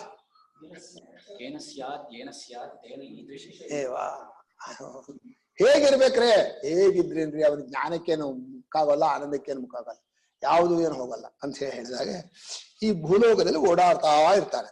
ಕಥಮನುಸಂಚರನ್, ಇಲ್ಲಿ ಓಡಾಡುವಾಗ ಹೇಗಿರ್ತಾನೆ ಜ್ಞಾನಿ? 1 ದಿವಸ ಓಡಾಡ್ಲಿ, 1 ವರ್ಷ ಓಡಾಡ್ಲಿ, ಎಲ್ಲೇ ಓಡಾಡ್ಲಿ, ಹೇಗಿರ್ತಾನೆ ಅವನ ಅನುಭವ, ಅವನ ದೃಷ್ಟಿಯಿಂದ ಹೇಳೋದು. ಜನರಲ್ಲಿ ಒಂದು ವಿಶೇಷ ನೀವು ತಿಳ್ಕೊಬೇಕಾದ್ದೇನು ಗೊತ್ತಾ? ದೇವರು ಮತ್ತು ಜ್ಞಾನಿ ಅಂತ ಕಲ್ಪಿತ ಭೇದವೇ ಹೊರತು ಬೇರೆ ಇಲ್ಲ. ಯಾಕಂದ್ರೆ ದೇವರ ಇರುವಂತಹ ಗುಡಿ ಜ್ಞಾನಿಯೇ, ಬಾಕಿದೆಲ್ಲ ಮಣ್ಣು ಇದು ಮಾಡ್ಕೊಂಡು ನೀವು ಭಾವನೆ ಮಾಡಿದ್ದು. ನಿಜವಾದ ದೇವರು ಹೃದಯದಲ್ಲಿ ಇರೋದು ಎಲ್ಲಿ? ಜ್ಞಾನಿ. ಎಲ್ಲರೂ ಹೌದು, ತಿಳ್ಕೊಂಡಂತಹ ಜ್ಞಾನಿ. ಈಗ ಏನಾಗ್ಬಿಡತ್ತೆ ಅಂದ್ರೆ, ದೇವ್ರ ಜೊತೆಲಿದ್ರೆ ನಾವು ತಿಳ್ಕೊಳ್ಳೋ ದೇವ್ರೇನ್ ಬೈಯಲ್ಲ. ಏಯ್ ಇಷ್ಟ ದಿವ್ಸ ನನ್ನ ಹೃದಯದಲ್ಲಿ ಕೂತ್ಕೊಂಡ್ರೆ ನನ್ ಮುಖ ನೋಡ್ಲಿಲ್ವಲ್ಲ ನೀನೋ ಅಂತ ಬೈತಾನ. ಆದ್ರೆ ಜ್ಞಾನಿಗಳು ಹಾಗಲ್ಲ. ಜ್ಞಾನಿಗಳ ಜೊತೆ ಇದ್ರೆ ಎಷ್ಟು ಒಳ್ಳೇದಾಗತ್ತೋ, ತಿರಸ್ಕಾರ ಮಾಡಿದ್ರೆ ಅಷ್ಟು ರಿವರ್ಸ್ ಹೊಡೆಯುತ್ತೆ. ಈಗ ನಾನ್ ಮಾತಾಡಿಸ್ಲಿಲ್ಲಪ್ಪ ಅಂತ ಸುಮ್ಮನಿರೋಕ್ ಬರಲ್ಲ. ಕೆಲವು ಹಾಗೆ, ಈಗ ತಂದೆ ತಾಯಿಗಳ ಜೊತೆಲಿ ಇದೆಯಾ ಅಂತ ಇಟ್ಕೋ. ತಂದೆ ನನ್ಗೇನಿಲ್ಲಪ್ಪ, ನನ್ ಪಾಡಿಗೆ ನಾನು ಇದೀನಿ ಆಗಲ್ಲ. ತಂದೆ ತಾಯಿಗಳಿಗೆ ನೀನ್ ಮಾಡ್ಲೇಬೇಕು, ಸುಮ್ಮನಿದ್ರಾಗಲ್ಲ. ಅದೇ ಯಾರ್ದೋ ಮನೇಲಿ ಯಾರೋ ಯಾರೇ ನೀನ್ ಎಲ್ಲೋ ಇದೀನಿ ಅಂದ್ರೆ ಅಲ್ಲಿ ಏನಾಗಲ್ಲ, ನಿನ್ ಪಾಡಿಗೆ ನೀನ್ ಇರ್ಬೋದು. ಹಾಗೆ ಕೆಲವು ನಿಯಮ ನೀನಾಗಿ ಹೋಗಿ ಒಟ್ಟಿಸ್ಕೊಂಡು ಹೋಗಿ ಮಾಡ್ಬೇಕು. ನನ್ಕೇನಂತೆ ಅವ್ರು ಅಲ್ಲಿದ್ದಾರೆ ಗುಹೆಯಲ್ಲಿ, ನಾನು ಹಾಗಲ್ಲ, ಆಗೋಲ್ಲ. ಮನುಷ್ಯ ಪ್ರಪಂಚದಲ್ಲಿ ಪೂಜ್ಯರಾದವರಿಗೆ ತಾನೇ ಹೋಗಿ ಕಂಡು ಸೇವೆ ಮಾಡಬೇಕು. ಪ್ರತಿಬದ್ಧಾತಿ ಶ್ರೇಯ ಪೂಜ್ಯ ಪೂಜಾ ವ್ಯತಿಕ್ರಮ. ಪೂಜ್ಯರಿಗೆ ಗೌರವವನ್ನು ಕೊಡದೆ ಹೋದ್ರೆ ನಿನಗೆ ಅನಿಷ್ಟವಾಗತ್ತೆ, ಮುಂದೆ ಬರುವಂತಹ ಒಳ್ಳೇದೆಲ್ಲ ತಪ್ಪೋಗುತ್ತೆ. ದಿಲೀಪ ಅನುಭವಿಸ್ಬಿಟ್ಟ. ನಂದಿನಿ ಸೇವೆ ಮಾಡಕ್ ಮುಂಚೆ ಕಾಮಧೇನುವಿಗೆ ಅವಮಾನ ಏನಿಲ್ಲ. ಅವನ್ ಪಾಡಿಗೆ ಬಂದ ಕಾಮಧೇನು ಇತ್ತು. ಒಂದು ಪ್ರದಕ್ಷಿಣೆ ಹಾಕಿ ಅದಕ್ಕೊಂದು ಹಣ್ಣು ಕೊಟ್ಟು ಒಂದು ನಮಸ್ಕಾರ ಹಾಕಿ ಬರ್ಬೇಕಾಯ್ತು. ಹಾಗೆ ಬಂದ್ಬಿಟ್ಟ. ಕೇಳೋದು ದೂರ್ವಾಸರು ಬಂದಿದ್ರು, ಶಕುಂತಲೆ ಹೀಗೆ ಯೋಚನೆ ಮಾಡ್ತಾ ಕೂತಿದ್ದು. ಶಕುಂತಲೆ ಏನ್ ದೂರ್ವಾಸನ ಬೈಲಿಲ್ಲ, ತನ್ನ ಪಾಡಿಗೆ ತಾನಿದ್ಲು. ಶಾಪ ಹಾಕಿ ಹೋದ್ರು. ಅಂದ್ರೆ ಮನುಷ್ಯನಿಗೆ ಮಹಾತ್ಮರ ಜೊತೆ ಇರೋದಿದೆಯಲ್ಲ, ಒಂದ್ ರೀತಿ ತುಂಬಾ ಒಳ್ಳೇದು ಹೌದು. ಕೆಲವು ಸಲ ಎಡವಟ್ಟು ಮಾಡ್ಕೊಂಡ ಅಂದ್ರೆ ಕಥೆ ಮುಗೀತು. ದೇವ್ರದ್ದಾದ್ರೂ ಹಾಗೆ ತಿದ್ಕೊಳಕ್ ಬರುತ್ತೆ, ತಿದ್ಕೊಳಕ್ಕೂ ಬರಲ್ಲ. ಹರಿದುಷ್ಟೋ ಗುರುದುಷ್ಟೋ ಹೇಳೋದು ಕಥೆನಾ. ಹೀಗೆ ಫಲಭೂತಂ ಇಮಾನ್ ಲೋಕಾನ್ ಅನುಸಂಚರನ್ ಕಥಮ್ ಅನುಸಂಚರನ್. ಆ ಜ್ಞಾನಿ ಆದವನು ಹೇಗಿರ್ತಾರೆ ಗುರುಸೋದೇ ಕಷ್ಟ ಕಣ. ಈ ಪರಮಾತ್ಮನ ಗುರುಸೋದಾದ್ರೆ ಹೃದಯ. ಪರಮಾತ್ಮನ ಹೃದಯಕ್ಕೆ ಹೋಗೋಕ್ ಈ ಜ್ಞಾನಿಗಳು ಹೊರಗಡೆಯಿಂದ ಬಂದು ತಿಳಿಸ್ಬೇಕು. ಅವರನ್ನು ಗುರುತಿಸ್ಬೇಕಲ್ಲ, ಅವ್ರು ಸರಿಯಾದವರು, ಅದು ಕಷ್ಟ. ಹೇಳ್ತಾರೆ ಕಾಮಾನ್ನಿ ಕಾಮತೋ ಅನ್ನಮಸ್ಯ ಇತಿ ಕಾಮಾನ್ನಿ. ಅನ್ನಮಸ್ಯ ಅಸ್ತಿ ಇತಿ ಅನ್ನಿ ಆಗತ್ತೆ. ಅನ್ನ ಧನಮಸ್ಯ ಅಸ್ತಿ ಇತಿ ಗುಣಾಃ ಅಸ್ಮಿನ್ ಸಂತಿ ಇತಿ ಗುಣಾಃ ಅಸ್ಮಿನ್ ಅಸ್ತಿ. ಗುಣಾಃ ಅಸ್ಮಿನ್ ಸಂತಿ ಇತಿ ಗೃಹಮಸ್ಯ ಅಸ್ತಿ ಇತಿ ಗೃಹಿ ಕಣೋಲೆ. ಗೃಹಮಸ್ಯ ಸ್ಥಿತಿ ಗೃಹಿಣಿಯಾಗ. ನನ್ ಕಿವಿ ಸರಿ ಇಲ್ಲ. ಹತ್ತಿ. ರೂಪಮಸ್ಯ ಅಸ್ತಿ ಇತಿ ರೂಪಿ ಅತ ಇನ್ ಠಾನವು ಅಂತ ಸೂತ್ರ. ಕನ್ನಡ ಹೇಳೋದಾದ್ರೆ ಬೇರೆ ಅಂತ ಇಟ್ಕೋ. ಅದು ಕಾಮತವ ನಮಸ್ಯ ಅಸ್ತಿ ಇತಿ. ಬೇಕಾದಾಗ ಅನ್ನ ಇವನ್ನಲ್ಲೇ ಇರುತ್ತೆ. ಯಾರ ಹತ್ರ? ಯಂ ಲೋಕಂ ಮನಸಾ ಸಂವಿಭಾತಿ. ಯಂ ಲೋಕಂ ಮನಸಾ ವಿಶುದ್ಧ ಸತ್ವ ಕಾಮಯತೆ ತಂ ಲೋಕಂ ಜಯತೆ ತಾಂಶ್ಚ ಕಾಮಾನ್ ತಸ್ಮಾದ್ ಆತ್ಮಜ್ಞಂ. ಏನು ಉಪನಿಷತ್ತು ಅದ್ಭುತವಾದ. ಏನು ಮನಸ್ಸಲ್ಲಿ ಯೋಚನೆ ಮಾಡಿದ್ರು ಪರಮಾರ್ಥ ಜ್ಞಾನಿ ತಾನೆ.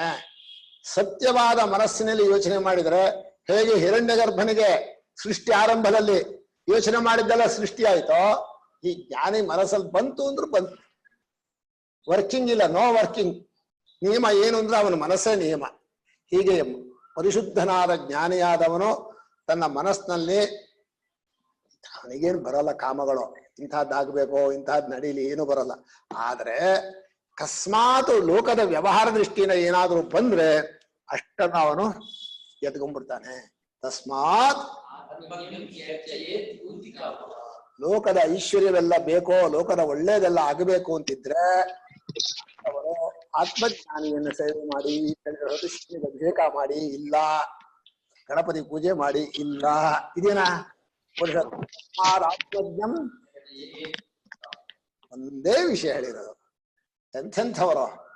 ಅಥವಾ ನಂಗೆ ಬೇಡಪ್ಪ ಲೌಕಿಕವಾದ್ದು ಅಂತಿದ್ರೆ ಸಯೋಹ ವೈ ತತ್ ಪರಮಂ ಬ್ರಹ್ಮಧಾಮ ಯತ್ರ ವಿಶ್ವಂ ನಿಹಿತಂ ಭಾತಿ ಶುಭ್ರಂ ಉಪಾಸತೆ ಪುರುಷಂ ಯೇ ಹ್ಯಕಾಮಾಃ ತೇ ಶುಕ್ರವೇ ತದತಿ ವರ್ತಂತಿ ಧೀರಾಃ. ಅವನ ಮುಂದಿನ ಖಂಡದ ಮೊದಲನೇ ಮಂತ್ರ. ಏನು ಉಪನಿಷತ್ತು ಗೊತ್ತಿರ. ಸಯೋಹ ವೈ ತತ್ ಪರಮಂ ಬ್ರಹ್ಮಧಾಮ. ಬ್ರಹ್ಮದ ಉತ್ತಮೋತ್ತಮವಾದ ಸಿಂಹಾಸನ ಯಾವುದು ಅಂದ್ರೆ ಜ್ಞಾನಿಯ ಹೃದಯ. ಯಾಕೆ ಅಂತ ಕೇಳಿದ್ರೆ ಆ ಹೃದಯದಲ್ಲಿ ಇಷ್ಟು ಗಲೀಜಾದಂತಹ ಪ್ರಪಂಚವನ್ನು ಇಟ್ಟು ಅದು ಬ್ರಹ್ಮವೇ ಆಗ್ಬಿಡುತ್ತೆ. ಯಾರ ಹೃದಯದಲ್ಲೇ? ಅಂಥ ಜ್ಞಾನಿಯ ಮನಸ್ಸು, ಆ ಮನಸ್ಸು ಬ್ರಹ್ಮದಲ್ಲಿ ಪರಮಾತ್ಮನಲ್ಲಿ ಒಂದಾಗಿರೋದ್ರಿಂದ ಆ ಪರಿಶುದ್ಧವಾದ ಮನಸ್ಸಿನಲ್ಲಿ ಇಂಥ ಅನೇಕ ಅನರ್ಥಗಳಿಂದ ಕೂಡಿದ ವಿಶ್ವವನ್ನು ಇಟ್ರೆ ಯತ್ರ ವಿಶ್ವಂ ನಿಹಿತಂ ಭಾತಿ ಶುಭ್ರಂ, ಚೈತನ್ಯವಾಗಿ ಫಳ ಫಳ ಫಳ ಫಳ ಹೊಳಿತಾರೆ, ಬಂಗಾರದ ಹಾಗಾಗಿದೆ. ಉಪಾಸತೆ ಪುರುಷಂ ಯೇ ಹ್ಯಕಾಮಾಹ. ಯಾರು ಏನು ಬೇಡ ಗುರುದೇವ ನೀನೇ ಎಲ್ಲ ಉಪಾಸನೆ ಮಾಡಿರ್ತಾರೋ ತೇ ಶುಕ್ರಮೇತದೆ, ಅವರು ಜ್ಞಾನಿಗಳಾಗಿ ಮುಕ್ತರಾಗ್ಬಿಡ್ತಾರೆ. ಇಲ್ಲ ಈಗಲೇ ಅಂತಾರೆ ಅವ್ರು ಸಿಗಬೇಕು ಜ್ಞಾನಿಗಳು, ಉಪಾಸನೆ ಮಾಡಬೇಕು.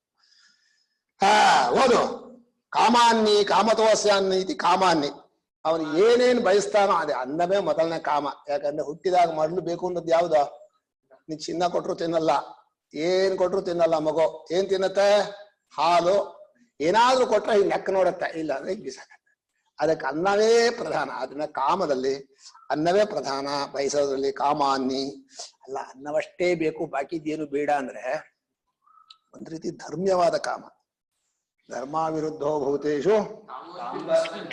ಮನುಷ್ಯನಿಗೆ ಅನ್ನವನ್ನು ಬಯಸೋದು ಆ ದೇಹದ ಪ್ರಾಣದ ಉಳಿವಿಗಾಗಿ. ಅದನ್ನು ಅದು ಹಕ್ಕಿದೆ, ಪ್ರಕೃತಿ ಕೊಟ್ಟ ಹಕ್ಕದು. ಬಾಕಿದ್ದೆಲ್ಲ ನಿಂಗೆ ಬೇಕು ಅಂತ ಏನಿಲ್ಲ. ಮನೆ ಬೇಕು ಅಂತಿಲ್ಲ, ಬಟ್ಟೆ ಬೇಕು ಅಂತಿಲ್ಲ. ಪ್ರಾಣಿ ಬಟ್ಟೆ ಹಾಕತ್ತ. ಆದ್ರಿಂದ ಮನುಷ್ಯನ ಮಿನಿಮಮ್ ಇದು ಅಪೇಕ್ಷೆ ಅನ್ನ. ಅದನ್ನ ಅವರು ಶಾರೀರಂ ಕೇವಲಂ ಕರ್ಮ, ದೇಹ ಉಳಿಸೋಕೆ ಎಷ್ಟು ಅಷ್ಟೇ ತಗೊಂಡ್ರೆ ಏನು ಪುಣ್ಯ ಪಾಪಗಳ ಸಂಬಂಧವಿಲ್ಲ. ಓದಪ್ಪ. ತಥಾ ಕಾಮತೋ ರೂಪಾಣಿ ಅಸ್ಯ ಇತಿ ಕಾಮರೂಪಿ. ಕಾಮತೋ ರೂಪಾಣಿ ಅಸ್ಯ ಇತಿ ಕಾಮರೂಪಿ. ಬೇಕಾದ ಹಾಗೆ ರೂಪಗಳು ಅವನ ಮನಸ್ಸಲ್ಲಿ ಏನೇನ್ ರೂಪ ಬಂದ್ರು ಎಲ್ಲ ಬ್ರಹ್ಮವೇ. ಆದ್ದರಿಂದ ಎಲ್ಲ ರೂಪಗಳು ಅವನದೇ, ಎಲ್ಲ ಅನ್ನವೂ ಅವನ ಸ್ವರೂಪವೇ. ಆದ್ರಿಂದ ಅನುಸಂಚರನ್ ಸಂಚರನ್ ಸರ್ವಾತ್ಮನ ಇಮಾನ್ ಲೋಕಾನ್. ಅನುಸಂಚರನ್ ಸರ್ವಾತ್ಮನ ಇಮಾನ್ ಲೋಕಾನ್. ಆತ್ಮರೂಪದಿಂದ ಇಡೀ ಲೋಕವನ್ನೆಲ್ಲ ವ್ಯಾಪಿಸ್ಬಿಡ್ತಾನೆ. ಈ ಲೋಕಗಳನ್ನೆಲ್ಲ ಓಡಾಡ್ತಾನೆ. ಯಾವುದರಿಂದ? ತನ್ನ ಹೃದಯದಲ್ಲಿರುವ ಆತ್ಮನ ಸ್ವರೂಪದಿಂದ. ಇಮಾನ್ ಲೋಕಾನ್ ಆತ್ಮತ್ವೇನ ಅನುಭವನ್. ಆತ್ಮತ್ವೇನ ಅನುಭವನ್. ಇಡೀ ವಿಶ್ವವೇ ತನ್ನ ಆತ್ಮ ಅಂತ ಅನುಭವದಲ್ಲಿ ನಿಂತ್ಕೊಂಡು ಆನಂದವಾಗಿರ್ತಾನೆ. ಯಾವಾಗಲೂ ಒಮ್ಮೆ ಹಸಿವು ಬಂದಾಗ ಮಾತ್ರ ದೇಹಕ್ಕೆ ಬರುತ್ತೆ ಹೊರತು ಮನಸ್ಸು ದೇಹದಲ್ಲಿ ಇರೋದೇ ಇಲ್ಲ. ಚಲಾಚಲ ನಿಕೇತಶ್ಚ ಎಲ್ಲಿದೆ? ಗೀತೆನಾ? ಲೇ ಕಾರಿಕೆ ಕಣೋ. ಅಯ್ಯೋ ರಾಮಚಂದ್ರ.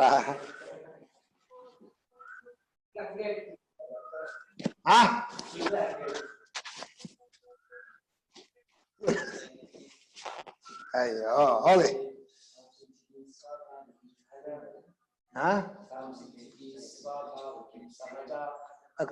ಅದಲ್ಲಲ್ಲ, ಆ ಶ್ಲೋಕ ಅಲ್ಲ. ತತ್ವಮಾಧ್ಯಾತ್ಮಿಕಂ ಸರಿ, ಹಿಂದಿ ಶ್ಲೋಕ ಇದು. ತತ್ವಮಾಧ್ಯಾತ್ಮಿಕಂ ದೃಷ್ಟ್ವಾ ತತ್ವಂ ದೃಷ್ಟ್ವಾ ತು ಬಾಹ್ಯತಃ ತತ್ವೀಭೂತಸ್ತದಾ ರಾಮ. ಅದರ ಹಿಂದಿನ, ಈ ಶ್ಲೋಕದ ಹಿಂದಿನ ಶ್ಲೋಕ ಯತಿರ್ಯಾದೃಚ್ಛಿಕೋ ಭವೇತ್ ಚಲಾಚಲ ನಿಕೇತಶ್ಚ. ಕೆಲವು ಸಲ ದೇಹಕ್ಕೆ ಬರ್ತಾನೆ, ನಿರ್ನಮಸ್ಕಾರ ನಿಸ್ಸದಾಕಾರ ಏವಚ ಚಲಾಚಲ ನಿಕೇತಶ್ಚ ಯತಿರ್ಯಾದೃಚ್ಛಿಕೋ ಭವೇತ್ ನಿಸ್ತುತಿರ್ ನಿರ್ನಮಸ್ಕಾರ. ನಿಜವಾಗಿ ಸನ್ಯಾಸಿಗಳಾಗಿರ್ಬೇಕು ಸ್ವಾಮಿ. ಯಾರಿಗೂ ಸ್ತೋತ್ರ, ಎಲ್ಲ ಆತ್ಮನೇ. ತಾನು ಆತ್ಮನೇ ಇಲ್ಲ. ನನಗೆ ಏನಾದ್ರು ನಮಸ್ಕಾರ ಮಾಡ್ತೀನ? ನಾನು ನನ್ನ ಹೊಗಳ್ಕೋತೀನ? ನಿಸ್ತುತಿರ್ ನಿರ್ನಮಸ್ಕಾರ ನಿಸ್ವಧಾಕಾರ.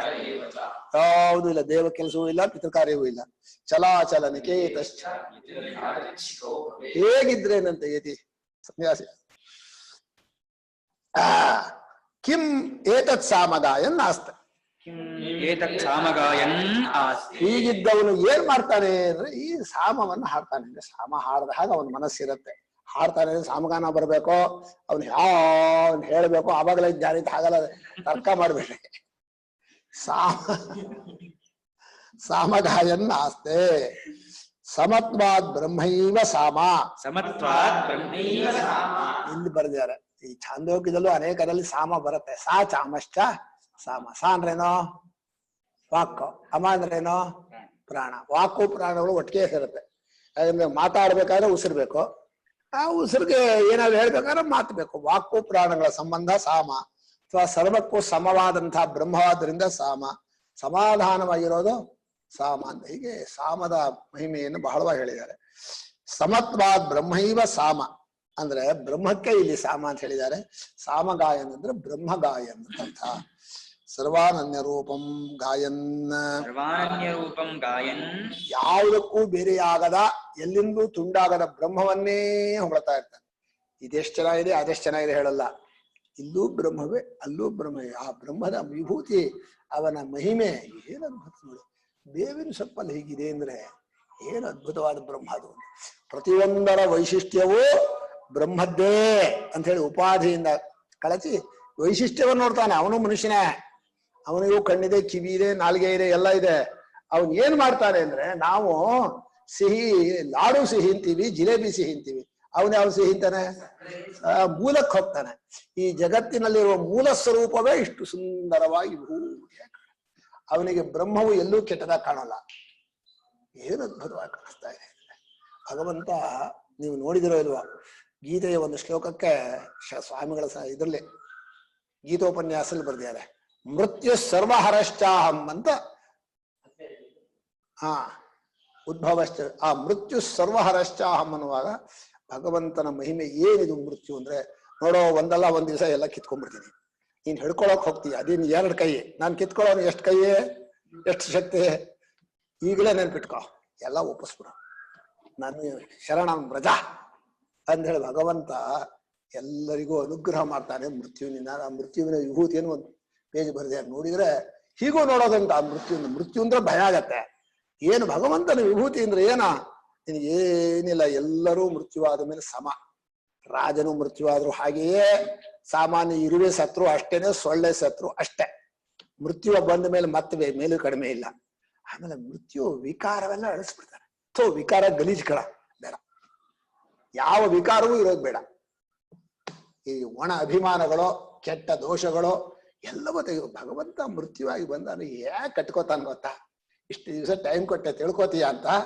ತಿಳ್ಕೊಳ್ಳಿಲ್ಲ, ಬೇಡ ಬಾ ಅಂತೇಳಿ ಕೊಟ್ಟೆ. ಟೈಮ್ ಮುಗೀತು. ನೀನ್ ಇನ್ನೊಂದು ಮಿನಿಟ್ ಕೊಡೋದ್ರು ಕೊಡಲ್ಲ. ಬಹಳ ಚೆನ್ನಾಗಿದೆ ಭಗವಂತನ ಮಹಿಮೆ. ಪ್ರಪಂಚದಲ್ಲಿ ಯಾರು ಎಷ್ಟು ಹೊತ್ತು ಕರೆದ್ರು, ಯಾರು ಎಷ್ಟು ಕುಣಿದಾಡಿದ್ರು, ಬದಲಾಯಿಸೋದೇ ಇಲ್ಲ. ಅವ್ನು ಮುಂಚೆ ಬರೆದಿಟ್ಟದ್ದು. ನೀವು ಇವತ್ತು ಬಂದವರು ನೀವು ಹಿಂದೆ ಬರೆದಿದ್ದನ್ನು ತಿದ್ದು ಅಂದ್ರೆ ಒಬ್ರಿಗೋಸ್ಕರ ಬರೆಯಕ್ಕಾಗತ್ತಾ? ಅದೆಲ್ಲ ಆಗಲ್ಲ. ಈ ಸೃಷ್ಟಿಯ ನಿಯಮವೇ ಹೀಗೆ. ಅನಸಂಚರನ್ ಸರ್ವಾತ್ಮ ಆಯ್ತಲ್ಲ. ಗಾಯನ್ ಶಬ್ದಯನ್ನ ಪ್ರಖ್ಯಾಪಯನ್ನ ಲೋಕಾನುಗ್ರಹಾರ್ಥಂ.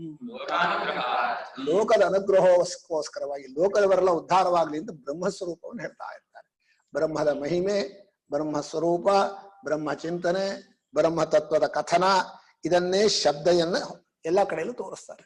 ನಾನು ಧನ್ಯನಾದೆ, ಎಲ್ರೂ ಮುಕ್ತರಾಗ್ಲಿ, ಎಲ್ಲರೂ ಇನ್ನೊಬ್ಬರ ಅಧೀನವಾಗಿ ಅಯ್ಯೋ ವಿಷಯ ಶೌಚದಿ ಏನ್ ಮಾಡೋದ್ರಿ, ಬಂಧನ ಬಿಡಿಸ್ಕೊಳಕ್ಕಾಗಲ್ಲ ಅಂತ ಹೇಳಿ ಸಿಗಾಕೊಂಡು ಇವರೇ ಸಿಗಾಕೊಂಡವ್ರು. ಈ ನಮ್ಮಲ್ಲಿ ಕ್ರಷರಿಗೆ ಕೈ ಕೊಟ್ರೆ ವಾಪಸ್ ಹೇಳಕ್ ಬರಲ್ಲ, ಅದು ಎಳ್ಕೊಂಡು ಹೋಗೋದೇ ಅದು. ಆ ತರ ಈ ಬಂಧನ ಅನ್ನೋದು ಒಂದಾದ್ಮೇಲೆ ಒಂದಾದ್. ಆದ್ರೆ ಇದನ್ನ ಬಿಡಿಸ್ಕೊಳ್ಳೋಕೋಸ್ಕರವಾಗಿ ಭಗವಂತ ವೇದಾಂತ ರೂಪನಾಗಿ ಅವತಾರ ಮಾಡಿ, ಗುರು ರೂಪವಾಗಿ ಅವತಾರ ಮಾಡಿ, ಆ ಗುರುಗಳು ಸಂಚಾರ ಮಾಡ್ತಾರೆ. ಅದಕ್ಕೆ ಅನುಸಂಚಾರ ಒಂದ್ ಜಾಗದಲ್ಲಿದೆ, ಕೆಲವೇ ಜನ ಸಿಕ್ಬಿಡತ್ತೆ. ಓಡಾಡ್ಲವನು ಪರಿವ್ರಾಜಕನಾಗ್ಲಿ ಅಂತ, ವೇಷ ಹಾಕ್ಲಿ ಅಂತ ಹೇಳಿಲ್ಲ ಅವರು. ಪರಿವ್ರ ಸುತ್ತಾಡ್ತಾ ಇರ್ರಿ, ಒಂದ್ ಕಡೆ ಇರ್ಬೇಡ್ರಿ. ಅವನ್ ಸಹಜವಾಗಿ ಓಡಾಡ್ತಾನೆ. ಸಾಮ ಬ್ರಹ್ಮೈವ ಸಾಮ ಸರ್ವಾನಂದ ಗಾಯನ ಶಬ್ದಯನ್ನ ಆಗತ್ತನ್ನೋ ರೂಪ. ಬುದ್ಧಿವಂತರು ನೀವು ಭಾಷ್ಯಕಾರ ಬರೆದ್ಮೇಲೆ ಆಗತ್ತಾ ಇಲ್ಲ ಅಂತ ಪ್ರಶ್ನೆ ಇಲ್ಲ ಅಂತ ಹೇಳ್ಬೇಕು. ಶಬ್ದಯತಿ ಶಬ್ದಂ ಕರೋತಿ, ಇದೇ ಇದೆ, ಸೂತ್ರವೇ ಇದೆ. ಶಬ್ದಯನ್ ಪ್ರಖ್ಯಾಪಯನ್ ತೋರಿಸ್ತಾ ಲೋಕಾನುಗ್ರಹಾರ್ಥಂ ಅಂದ್ರು. ಏನು ಸ್ವಾಮಿ ಅವನ ಅನುಭವದಲ್ಲಿದೆ ಬ್ರಹ್ಮ, ಮತ್ತೆ ಎಲ್ಲವೂ ಬ್ರಹ್ಮ ಅಂತ ಆನಂದ ಪಡ್ತಾ ಇದ್ದಾರೆ, ಮತ್ತೆ ಯಾಕೆ ಹಾಡಬೇಕು ಅಂದ್ರೆ ಲೋಕಕ್ಕೆ ಒಳ್ಳೇದಾಗಬೇಕಾದ್ರೆ ಜ್ಞಾನಿಗಳ ಇದೇ ಲೋಕಸ್ಥಿತಿಯ ಲಕ್ಷಣ. ಅಂತದೋ ಯದ್ಯಪಿ ಧರ್ಮ ಎರಡು, ಪ್ರವೃತ್ತಿ ಧರ್ಮ ನಿವೃತ್ತಿ ಧರ್ಮ ಎರಡೂ ಲೋಕಸ್ಥಿತಿ ಅಂದ್ರು. ನಿಜವಾದ ಲೋಕಸ್ಥಿತಿ ಆಗೋದು ಈ ಬ್ರಹ್ಮಜ್ಞಾನಿಗಳ ಸಂಚಾರ, ಬ್ರಹ್ಮಜ್ಞಾನಿಗಳ ಮನಸ್ಸಿನ ಶಮದಮಾದಿಗಳ ಲೇಷ ಯಾರಿಗಾದ್ರು ಬಂದ್ರು ಸಾಕು. ಈಗ ಕೋಪ ಬಂದ್ರೆ ಅನರ್ಥ ಆಗತ್ತೆ. ಕೋಪವನ್ನು ಕಡಿಮೆ ಮಾಡ್ಬೇಕಾದ್ರೆ ಶಮ ಬರ್ಬೇಕಲ್ಲ, ದಯ. ಅದಕ್ಕೆ ಒಂದು ಚೂರಾದ್ರೂ ಯಾರಾದ್ರೂ ಒಬ್ರು ಕಮ್ಮಿ ಆದ್ರು ಅವ ಶಾಂತವಾಗದೆ ಹೋದ್ರೆ ಎಲ್ಲಿ ನಿಲ್ಲಂತ. ಆದ್ರೆ ನಿವೃತ್ತಿ ಧರ್ಮವೇ ಜಗತಃ ಸ್ಥಿತಿ ಕಾರಣಂ. ತದ್ವಿಜ್ಞಾನ ಫಲಂ ಅತೀವ ಕೃತಾರ್ಥತ್ವಂ ಗಾಯನ್ ಆಸ್ತೆ ತಿಷ್ಠತಿ. ತದ್ವಿಜ್ಞಾನ ಫಲಂ ಚ ಅತೀವ ಕೃತಾರ್ಥತ್ವಂ ಗಾಯನ್ ಆಸ್ತೆ ತಿಷ್ಠತಿ. ಆ ಜ್ಞಾನ ಫಲ ಧನ್ಯನಾದ. ಏನು ಮಾಡ್ಬೇಕಾಗಿಲ್ಲ, ಏನು ಪಡೆಯಬೇಕಾಗಿಲ್ಲ, ಏನು ನೋಡ್ಬೇಕಾಗಿಲ್ಲ. ಎಲ್ಲವೂ ತನ್ನದೇ ಸ್ವರೂಪ ಆದ್ಮೇಲೆ ಆನಂದವೂ ಆನಂದ. ಆ ಆನಂದದ ಮಹಿಮೆಯಲ್ಲಿ ಎಲ್ಲ ದೃಷ್ಟಾದೃಷ್ಟ ಎಲ್ಲಾ ಭೋಗಗಳಲ್ಲೂ ಜನೇ ವಿರಕ್ತನಾಗಿದ್ದ. ಇನ್ ಕೃತಾರ್ಥನಾದೆ, ನಾನು ಕೃತಕೃತ್ಯನಾದೆ ಅಂತ ಹೇಳಿ ಅದನ್ನ ತೋರಿಸ್ತಾ ಬೇರೊಬ್ಬರು ಈ ದಾರಿಲಿ ಬರೀಲಿ ಅಂತ ಹೇಳಿ ಉಪನಿಷತ್ತು ಅವನು ಹೇಳೋ ಮಾತನ್ನ ಗಾನ ಮಾಡಿಸ್ತಾ ಇದೆ. ಓದಪ್ಪ.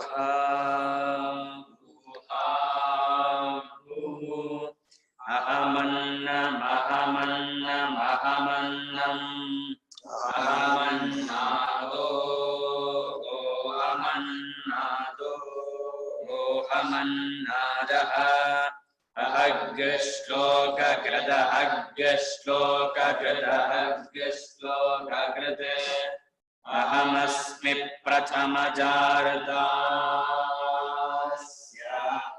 ಪೂರ್ವಂ ದೇವೇಭ್ಯೋ ಅಮೃತಸ್ಯ ನಾಭಿ ಯೋ ಮಾ ದದಾತಿ ಸ ಹಿ ದೇವಮಾ ನಮನ್ನಮನ್ನಮದಂತಮಾದಿ ಅಹಂ ವಿಶ್ವಂ ಭುವನಮಭ್ಯಭವಾನ್ ಸುವರ್ಣ ಜ್ಯೋತಿ. ನಾ ಹೇಳ್ತೀಯ ಸುವರ್ಣ, ನಾ ಕಣೋಣ ಅಲ್ಲ, ನಾನೇ ತಾತಾದಾನ.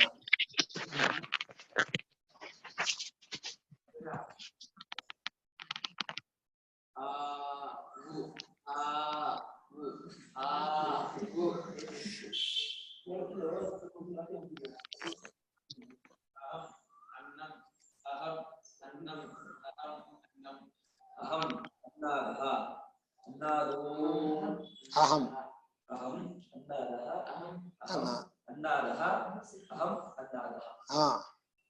ಅಹಂ ಚ ಶ್ಲೋಕ ಕೃತ ಹೆಸರು ಬಿಡ್ತಾರೆ.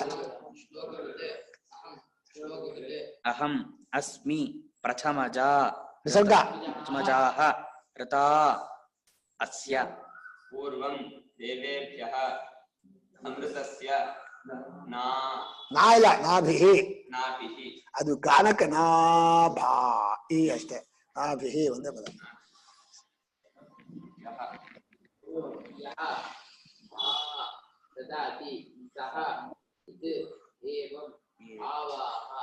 ಆವಾಹ ಆವಹ ಸಾಕು.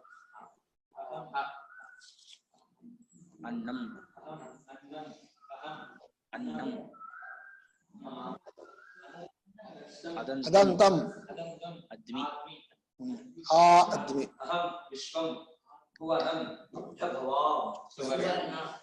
ಸುವಹ ನ ಜ್ಯೋತಿಃ ಏನಾಗಲೇ ಟೈಮ್ ಆಗ್ಬಿಡ್ತಾ. ಏನ್ ಬೇಗ ಹೋಗ್ಬಿಡ್ತು ಟೈಮ್ ಜಾಸ್ತಿ ಆಗ್ಬಿಡ್ತಾ. 5 ನಿಮಿಷ ಆಗ್ಲಿ ಬೇಗ ಬಂದ್ಬಿಡ್ತಾವ. 10 ನಿಮಿಷ ಇದೆ.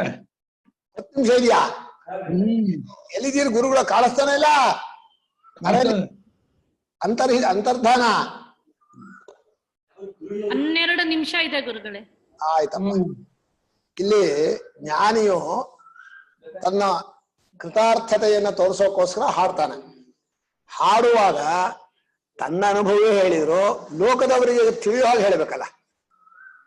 ಈ ಲೋಕದವರಿಗೂ ತನಗೂ ಒಂದು ಸಂಭಾಷಣೆಯಲ್ಲಿ ಏನಾಗತ್ತೆ ಅಂದ್ರೆ ಮತ್ತೊಬ್ಬರ ಯೋಗ್ಯತೆಯನ್ನು ನೋಡೇ ಹೇಳ್ಬೇಕಾಗತ್ತೆ. ಆದ್ರೆ ಇವನು ತನ್ನ ಅನುಭವ ತಕ್ಕ ಹಾಗೆ ಹೇಳ್ಬೇಕಾಗತ್ತೆ. ಅದ್ ಎರಡನ್ನೂ ಹೊಂದಿಸ್ಕೊಂಡು ನಾನೇ ಇದೆಲ್ಲ, ಈಗ ಕೆಲವು ಸರಿಗೆ ನಾನೇ ಇದೆಲ್ಲ ಅಂತ ಹುಚ್ಚ ಅಂತಾರೆ. ಆದ್ರೆ ತನ್ನ ಅನುಭವ ತಾನೇ ಇದೆಲ್ಲ ಆಗಿರೋದು ನಿಜ. ತಿಳ್ಕೊಳ್ಳದೆ ಹೋಗ್ಲಿ, ಪ್ರತಿಯೊಬ್ಬ ಮನುಷ್ಯನ ಆತ್ಮಸ್ವರೂಪವು ಸರ್ವಾತ್ಮವೇ ಆಗಿದೆ. ಆದ್ರೆ ಇವನು ಹಾಡುವಾಗ ಅವರಿಗೆ ಅದು ಜ್ಞಾನ ಆಗ್ಬೇಕು. ಆದ್ರೆ ಅವ್ರಿಗೆ ಆ ತನ್ನ ಅನುಭವ ಅವ್ರಿಗೆ ಮುಟ್ಟಬೇಕು. ಅದಕ್ಕೋಸ್ಕರವಾಗಿ ಈ ಹಾಡಿನಲ್ಲಿ ಇಬ್ಬರ ವ್ಯವಹಾರ ಸೇರಿದೆ. ಯಾರಿಬ್ಬರ? ಆ ಭಕ್ತರ ಮತ್ತು ಜ್ಞಾನಿಯ ಇಬ್ಬರಿಗೂ ಹೃದಯ ಸೇರಿದ್ರೆ ಅರ್ಥವಾಗತ್ತೆ. ಅದು ಮೊದಲನೇದು. ಅಂದ್ರೆ ಏನು ನಾನು ಇದುವರೆಗೂ ನೋಡೇ ಇರ್ಲಿಲ್ಲ, ಏನ್ ಅದ್ಭುತ ಅಂತ ಒಂದು ಅದ್ಭುತವಾದ ವಿಸ್ಮಯವಾದ ನೋಡಿ ಅಂದು ಕಣ್ಣು ಇದಾಗತ್ತಲ್ಲ, ಅದನ್ನ ಅಂತ ನೀವು ನಯಾಗಾರ ಅಂತ ಏನೋ ಹೇಳ್ತೀರಲ್ಲ, ಜೋಗ ಜಲಪಾತ ಭಾರಿ ಧುಮುಕು ಹೇಗೆ ನೋಡಿದ್ರೆ ಅಪ್ಪಾ, ನೀವು ತಲಕಾವೇರಿ ಹತ್ರ ಇದೆಂತದ ಧರಚುಕ್ಕಿ 4 ಧುಮುಕತ್ತಲ್ಲ, ಅಲ್ಲಿ ಹೋಗಿ ನಿಂತ್ಕೋ, ಹತ್ರ ಮೈ ಮೇಲೆ ಬರೋಂಗ್ ಬರತ್ತ. ಏನ್ ಅದು ರುದ್ರರಮಣೀಯ ಅಂತಾರಲ್ಲ, ಧಬ ಧಬ ಧಬ ಧಬ ಧಬ ಧುಮುಕು. ಹಾಗೆ ಆ ಅದ್ಭುತವಾದಂತಹ ಈ ವಿಶ್ವವನ್ನ ತನ್ನೊಳಗೆ ನೋಡ್ಬಿಟ್ಟಿಯಾನೆ. ತಾನೇ ವಿಶ್ವವಾಗಿದ್ದಾನೆ.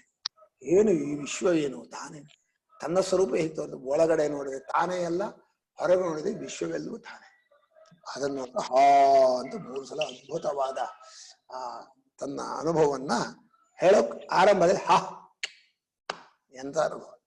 ನಾನೇ ಈ ಜಗತ್ತಿನಲ್ಲಿ ಎಲ್ಲರಿಗೂ ಅನ್ನ, ಎಲ್ಲರಿಗೂ ಅನ್ನದ ಜೊತೆಯಲ್ಲಿ ಎಲ್ಲರ ಶರೀರವನ್ನು ಪ್ರವೇಶ ಮಾಡಿದವ್ ನಾನೇ. ಬಡಿಸೋರು ಈ ಸರ್ವಾತ್ಮ ಭಾವ ಇದ್ದು ಬಡಿಸ್ತಾ ಇದ್ರೆ ಊಟ ಮಾಡೋನಿಗೂ ಬಹಳ ಅನ್ನ ರುಚಿ ಆಗ್ಬಿಡುತ್ತೆ. ನಗ್ನಗ್ತಾ ಬಡಿಸ್ತಾ ಇರ್ತಾನೆ. ಆನಂದವಾಗಿ ತಾನೇ ಅನ್ನ ಸ್ವರೂಪ ಬ್ರಹ್ಮಸ್ವರೂಪ. ಊಟ ಮಾಡ್ರಿ, ಚೆನ್ನಾಗಿ ಊಟ ಮಾಡ್ರಿ ಅಂತ ಬಡಿಸ್ತಾ ಇದ್ದಾನೆ. ಆ ಬಡಿಸೋನ ಆ ಆತ್ಮಜ್ಞಾನ ಇದೆಯಲ್ಲ, ಅದು ಅನ್ನದ ಜೊತೆಯಲ್ಲಿ ಅವರ ಹೃದಯಕ್ಕೆ ಹೋಗುತ್ತೆ. ಅವ್ರಿಗೆ ಏನು ಆನಂದವಾಗತ್ತೆ. ಅಯ್ಯೋ ಹೊಟ್ಟೆ ತುಂಬಿದ್ಮೇಲೆ ಹಾಕ್ರಿ ಬಡಸ್ ತಿಂತೀವಿ ಅಂತಾರೆ. ನಮ್ಮಲ್ಲಿ ಹೇಳೋರು ಬಡಿಸೋರು ಚೆನ್ನಾಗಿದ್ರೆ ಊಟ 1ಕ್ಕೆ 2. ಬಡಿಸೋರು ಏನಾದ್ರು ಒಂಥರ ತಿರ್ಸ್ತಾರೆ, ಸಾಕಡ್ರಿ ಬೇಡ ಬಿಡ್ರಿ, ಹಾಕ್ಲೆ ಹಾಕ್ಲೆ ಹಾಕ್ಲೆ ಅಂತ ಹೀಗೆ ಬಂದ್ರೆ ಯಾರು ಹಾಕೊಂತಾರ?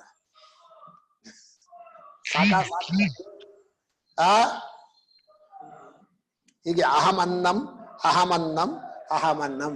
ಈ ಜಗತ್ತಿನ ಎಲ್ಲರಿಗೂ ಅನ್ನರೂಪದಿಂದ ಬಲ ಕೊಟ್ಟವನೋ, ಅನ್ನ ರೂಪದಿಂದ ಎಲ್ಲ ಕೊಟ್ಟವು ನಾನೇ. ನಾನೇ ಎಲ್ಲರಿಗೂ ಅನ್ನವಾಗಿದ್ದೀನಿ ಅಂತ. ಹಾಗೆ ಅಹಮನ್ನಾದ, ಆ ತಿನ್ನುವಂಥವನು ನಾವೇ. ತಿನ್ನೋರು ನಾವೇ ಆಗಿ ಬಡಿಸೋನಾಗಿದ್ರೆ ಆ ತಿನ್ನೋರ ಸಂತೋಷ ಇವನಿಗೆ ಜಾಸ್ತಿ ಆಗುತ್ತೆ. ನೋಡೋ, ಊಟ ಮಾಡಿದ್ ಒಂದೇ ಸಂತೋಷ, ಬಡಿಸೋರಿಗೆ ಅವರ ಸಂತೋಷ ಪ್ಲಸ್ ಇವ್ ಬಡಿಸೋ ಪುಣ್ಯ, ಆ ಅನ್ನರು ಎಲ್ಲವೂ ಸೇರುತ್ತೆ. ಆಮೇಲೆ ಅವ್ರ ಹೊಟ್ಟೆ ತುಂಬಿತು ಸಾಕು ಅನ್ಸತ್ತೆ, ಇನ್ ಬಡಿಸೋನಿಗೆ ಸಾಕು ಅಂತಿಲ್ಲಪ್ಪ, ಎಲ್ರಿಗೂ ಬಡಿಸ್ತಾನ ಅವನು. ಹೀಗಾಗಿ ಬಡಿಸುವವನ ಆನಂದ ಏಕಾತ್ಮತೆಯಲ್ಲಿ ಹೆಚ್ಚು. ಊಟ ಮಾಡೋರಿಗೆ ಹಸು ಹೊಡೆಯೋರಿಗೆ ಮಾತ್ರ ಆನಂದ, ಅದು ಮೊದಲನೇ ತುತ್ತಲ್ಲಿರೋ ಆನಂದ. ಹೋಗ್ತಾ ಹೋಗ್ತಾ ಡಿಗ್ರಿ ಹಸು ಹೋದಾಗ ಸಾಕಣ್ರಿ ತಿನ್ರಿ ತಿನ್ರಿ ಅಂದ್ರೆ ಸಾಕಣ್ರಿ ಬೇಡ ಕಣ್ರಿ. ನಮ್ಮಲ್ಲೆಲ್ಲ ಇದು ಕಟ್ಟೋರು, ಇಷ್ಟು ಕಟ್ಟಿ ಇಷ್ಟು ತಿಂದ್ರೆ ಅಂತ. ಆಗ ಅವರು ನಿಮ್ ಪಂಥ ಬೇಡ, ನೀವು ಹಾಕಿದ್ರೆ ಸಂತೋಷ ಆಗತ್ತೆ, ತಿಂದಿದ್ರೆ ಹಾಕ್ರಿ ತಿಂತೀನಿ ಅಂತ. ಬಡಿಸುವವನ ಮುಖದ ಸಂತೋಷ ನೋಡಿ, ಹಾಕ್ರೆ ನಿಮಗ್ ಸಂತೋಷ ಇದೆ ನಾನು ತಿನ್ನೋದಿನ್ ಬಾ ಅಂತ. ಹೀಗೆ ಒಬ್ಬೊಬ್ರು ಬಹಳ ಚೆನ್ನಾಗಿ ತಿನ್ನೋರು, ಅದು ಬಡಿಸೋರ್ದು ಊಟ ಮಾಡೋದು. ಹಾಗೆ ಅನ್ನದ ಉಳಿಯೋದಕ್ಕೆಲ್ಲ ಸಂಬಂಧ ಇದೆ. ಹಾಗೆ ಹಾಡು ಹೇಳೋರು, ನೃತ್ಯ ಮಾಡೋರು. ಈ ನೃತ್ಯ ಮಾಡೋರು ಯಾರು ನೋಡಿದವರು ನೃತ್ಯ ಮಾಡ್ತಾರ? ನೋಡೋರು ಸಂತೋಷ ಪಡ್ಬೇಕಾ? ಹಾಗೆ ಜಗತ್ತಿನಲ್ಲಿ ನಾನು ಎಲ್ಲ ಅನ್ನದ ಸಂತೋಷ ಪಡಿಸೋನು, ಸಂತೋಷ ಪಡೋನು ಎಲ್ಲವೂ ನಾನೇ ಅಂತ ಹೇಳಿ ತನ್ನ ಮಹಿಮೆಯನ್ನ ತೋರಿಸ್ತಾ ಇದ್ದಾನೆ. ಅಹಂ ಶ್ಲೋಕಕೃತ, ನಾನು ಮಂತ್ರವನ್ನು ಮಾಡಿದಂಥವನು, ಅಂದ್ರೆ ಮಂತ್ರವನ್ನು ಹೇಳೋನು ಅಥವಾ ಆಚಾರ್ಯನು, ನಾನೇ ಅಧ್ಯಯನ ಮಾಡಿದವನು, ನಾನೇ ಎಲ್ಲ ಹಾಡನ್ನು ಹಾಡುವವನು. ಶ್ಲೋಕ ಅನ್ನೋ ಶಬ್ದಕ್ಕೆ ಎಲ್ಲ ಅರ್ಥವೂ ಇದೆ. ಈಗ ಎಲ್ಲಾ ರೀತಿಯಾಗಿಯೂ ನಾನು ಆನಂದವನ್ನು ಉಂಟು ಮಾಡ್ತಾ ಇದ್ದೀನಿ. ಯಾವ ರೂಪದಿಂದ ಆನಂದ ಬರುತ್ತೋ ಅಷ್ಟು ಆನಂದವೂ ಇವನದೇ, ಬ್ರಹ್ಮಾನಂದವೇ. ಈಗ ಅಹಂ ಶ್ಲೋಕಕೃತ ಅಂದ ಆದ್ಮೇಲೆ ಈ ಜಗತ್ತಿನ ಮೊಟ್ಟ ಮೊದಲು ಹುಟ್ಟಿದಂತ ವಿರಾಟ್ ಪುರುಷನೂ ನಾನೇ, ಇವತ್ತು ಹುಟ್ಟುತ್ತಾ ಇರೋ ಹುಲ್ಲು ಗರಿಗಳು ನಾನೇ ಇಂದ. ಅಹಮಸ್ಮಿ ಪ್ರಥಮಜಾ ಋತ. ಏನು ಈ ಜಗತ್ತಿನ ಸತ್ಯ ಅಂತ ನೀವು ಮಾಡ್ಕೊಂಡಿದ್ದೀರಲ್ಲ, ಆ ನಿಯಮದಿಂದ ಎರಡು ಥರ ಸತ್ಯ. ಟೈಮ್ ಟು ಟೈಮ್ ಕರೆಕ್ಟ್ ಆಗಿ ಅದು ಬರುತ್ತಲ್ಲ, ಅದು ಋತ. ಋತ ಅಂದ್ರೆ ಗಾಳಿ ಹೀಗ್ ಬೀಸ್ತಾ ಇದೆ, ಇನ್ನು ಸ್ವಲ್ಪ ದಿವಸ ಹೀಗ್ ಬೀಸತ್ತೆ, ಅದು ಋತ. ಅದು ಅಂದ್ರೆ ಕಾಲದ ನಿಯಮದಲ್ಲಿ ಅದೇ ನಿಯಮ ಚಾಚು ತಪ್ಪದೆ ನಡೀತಾ ಹೋಗುತ್ತಲ್ಲ, ಅದನ್ನ ಋತ ಅಂತೀವಿ. ಋತಂಬರಿ. ಇನ್ನೊಂದು ಋತ ಅಂದ್ರೆ ಶಾಸ್ತ್ರಾರ್ಥ ನಿಶ್ಚಯಕ್ಕೂ ಋತ ಅಂತ ಉಂಟು. ಈ ಜಗತ್ತಿನ ಮೊಟ್ಟ ಮೊದಲ ವಿರಾಟ್ ಪುರುಷ ಈ ಜಗತ್ತಿಗೆ ನಿಯಮವನ್ನು ಕೊಟ್ಟ, ಹೀಗಿರ್ಬೇಕು ಅಂತ. ಋತಾಸ್ಯ ಅಲ್ಲಿ ಹಿರಣ್ಯಗರ್ಭ ಸೃಷ್ಟಿ ಮಾಡೋದ ಮೇಲೆ ಮುಂದೆ ಕಾಲ ದೇಶ ಎಲ್ಲ ಸೃಷ್ಟಿಯಾಗಬೇಕು. ಯಾಕೆಂದ್ರೆ ಅವನದೇ ಪ್ರಾಣ, ಕ್ರಿಯೆಯನ್ನು ಮಾಡಿದಾಗ ಅದಕ್ಕೆ ಕಾಲ ಬೇಕು ಅಲ್ವಾ?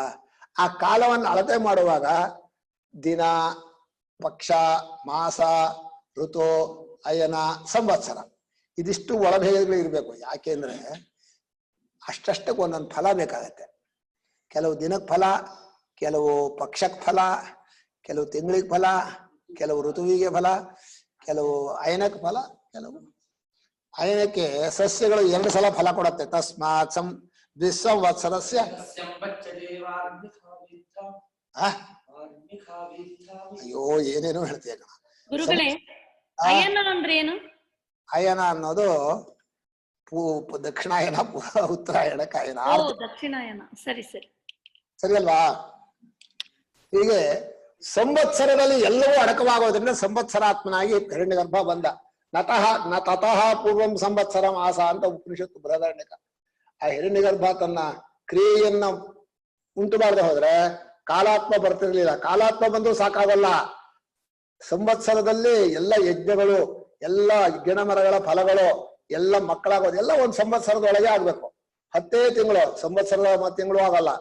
ಕೆಲವು 6 ತಿಂಗಳಿಗೆ ಫಲ ಕೊಡುತ್ತೆ, ಕೆಲವು 3 ತಿಂಗಳಿಗೆ, ವರ್ಷಕ್ಕೊಮ್ಮೆ. ತಸ್ಮಾತ್ ಸಂವತ್ಸರೇ ಸರ್ವೇ ಯಜ್ಞಕ್ರತವೋ ವರುಧ್ಯಂತಿ.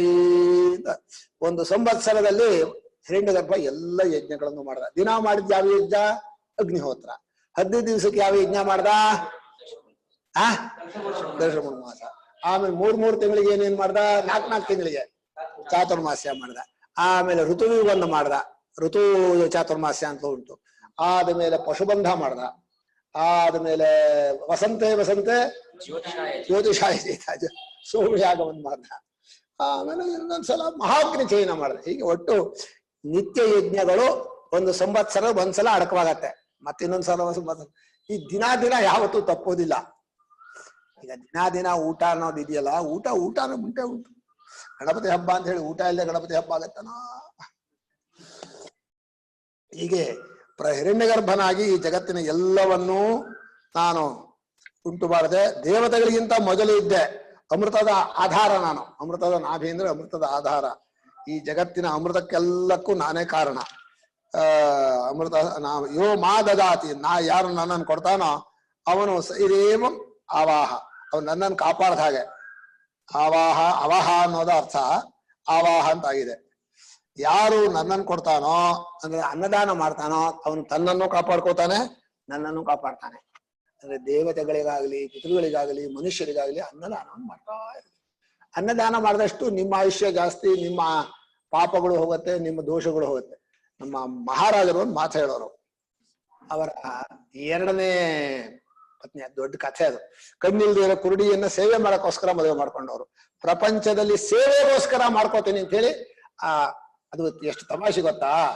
ಮೊದಲನೇ ಹೆಂಡತಿಯನ್ನು ಕರ್ಕೊಂಡೋಗಿ ಗುರುಗಳಿಗೆ ನಮಸ್ಕಾರ ಮಾಡಿದ್ರು. ಗುರುಗಳು ಇಬ್ರು ನಮಸ್ಕಾರ ಮಾಡಿದ್ರು. ಗುರುಗಳು ಶಿಷ್ಯ ನೀನು ಹೊರಗೆ ಹೋಗುವುದು. ಯಾರೋ ಅವನು ಗಣಪತಿ, ಪೂರ್ವಾಶ್ರಮದ ಹೆಸರು. ಪೂರ್ವಾಶ್ರಮ ಅಂದ್ರೆ ಮೊದಲನೇ ಹೆಸರು ಗಣಪತಿ. ಗುರುಗಳು ಹೇಳಿದ್ಮೇಲೆ ಪ್ರಶ್ನೆ ಇಲ್ವಲ್ಲ, ಹೊರಗಡೆ ಬಂದು ಕಟ್ಟೆ ಮೇಲೆ ಕೂತ್ಕೊಂಡ್ರು. ಇವಳು ಅಲ್ಲಿ ಒಳಗೆ ನಮಸ್ಕಾರ ಮಾಡಿ 5 ನಿಮಿಷ ಆದ್ಮೇಲೆ ಬಂದು ಹಣ್ಣು ತಗೊಂಡು ಬಂದು.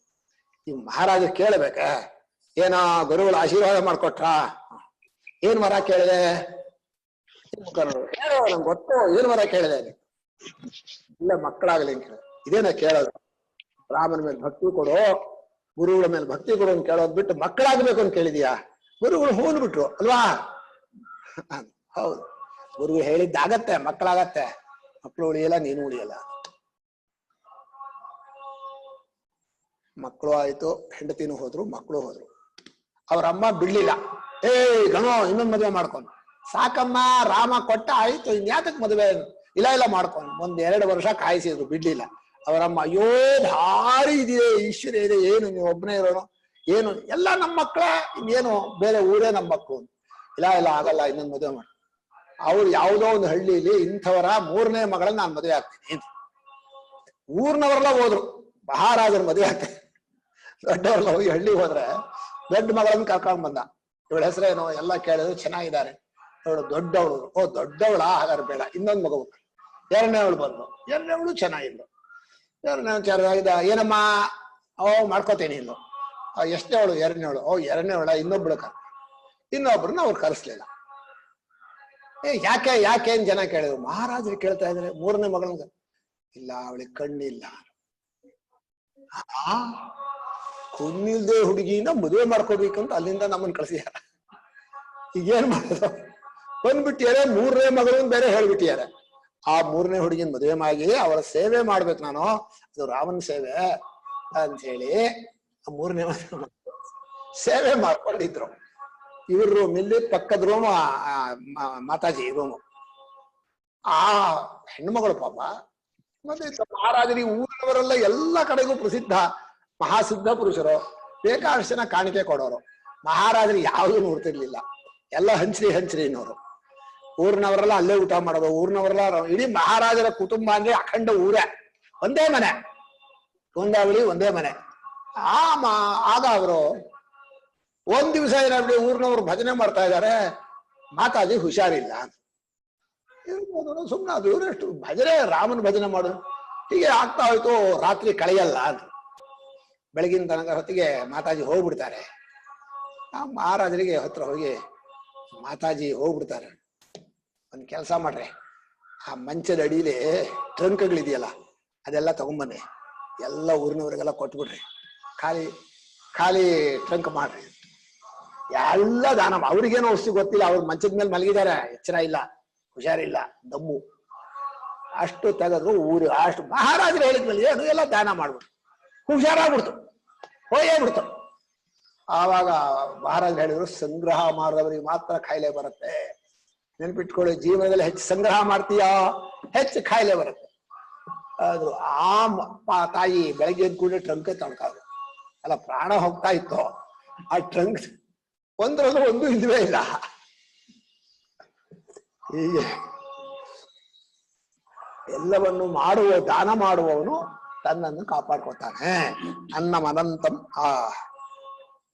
ತನ್ನನ್ನು ಸುಮ್ಮನೆ ತಿಂತಾನಲ್ಲ, ಯಾರಿಗೂ ಕೊಡದೆ, ಕೇವಲ ಭುಂಜತೆ ತ್ವಘಂ ಪಾಪಾಹ, ತನ್ನನ್ನೇ ತಿನ್ಕೋತಾನೆ. ನಾನು ಇಡೀ ವಿಶ್ವದಲ್ಲಿ ಎಲ್ಲಾ ಕಡೆಯಲ್ಲೂ ಇದ್ದೀನಿ, ಎಲ್ಲೆಲ್ಲೂ ನನ್ನದೇ ಸ್ವರೂಪ. ನಾನು ಸುವರ್ಣ ಜ್ಯೋತಿ ಚಿನ್ನದಂತೆ ಹೊಳೆಯುವ ಸ್ವರೂಪನಾಗಿ ಇಡೀ ವಿಶ್ವವನ್ನು ಸೇರ್ಕೊಂಡಿದ್ದೀನಿ ಅಂತ ಹೇಳಿ ಈ ಆತ್ಮಜ್ಞಾನಿಯ ಉದ್ಗಾರದ ಸಾಮಾನ್ಯ ಅರ್ಥ. ಇನ್ನು ಭಾಷ್ಯದ ಅರ್ಥವನ್ನ ನಾಳೆ ಶ್ರವಣ ಮಾಡೋಣ. ಟೈಮ್ ಆಯ್ತು, ಗುರುಗಳು ಹೇಳಿರ್ತಾರೆ, ಸಮಯ ಆದ್ಮೇಲೆ ಹೇಳೋದಿಲ್ಲ. ನಮಸ್ಕಾರ ಗುರುಗಳೇ. ನಮಸ್ಕಾರ ಗುರುಗಳೇ. ಗುರುಗಳ ಮಹಿಮೆ ಭಾಷ್ಯವನ್ನು ಓದಬೇಕು. ನಮಸ್ಕಾರ ಗುರುಗಳೇ.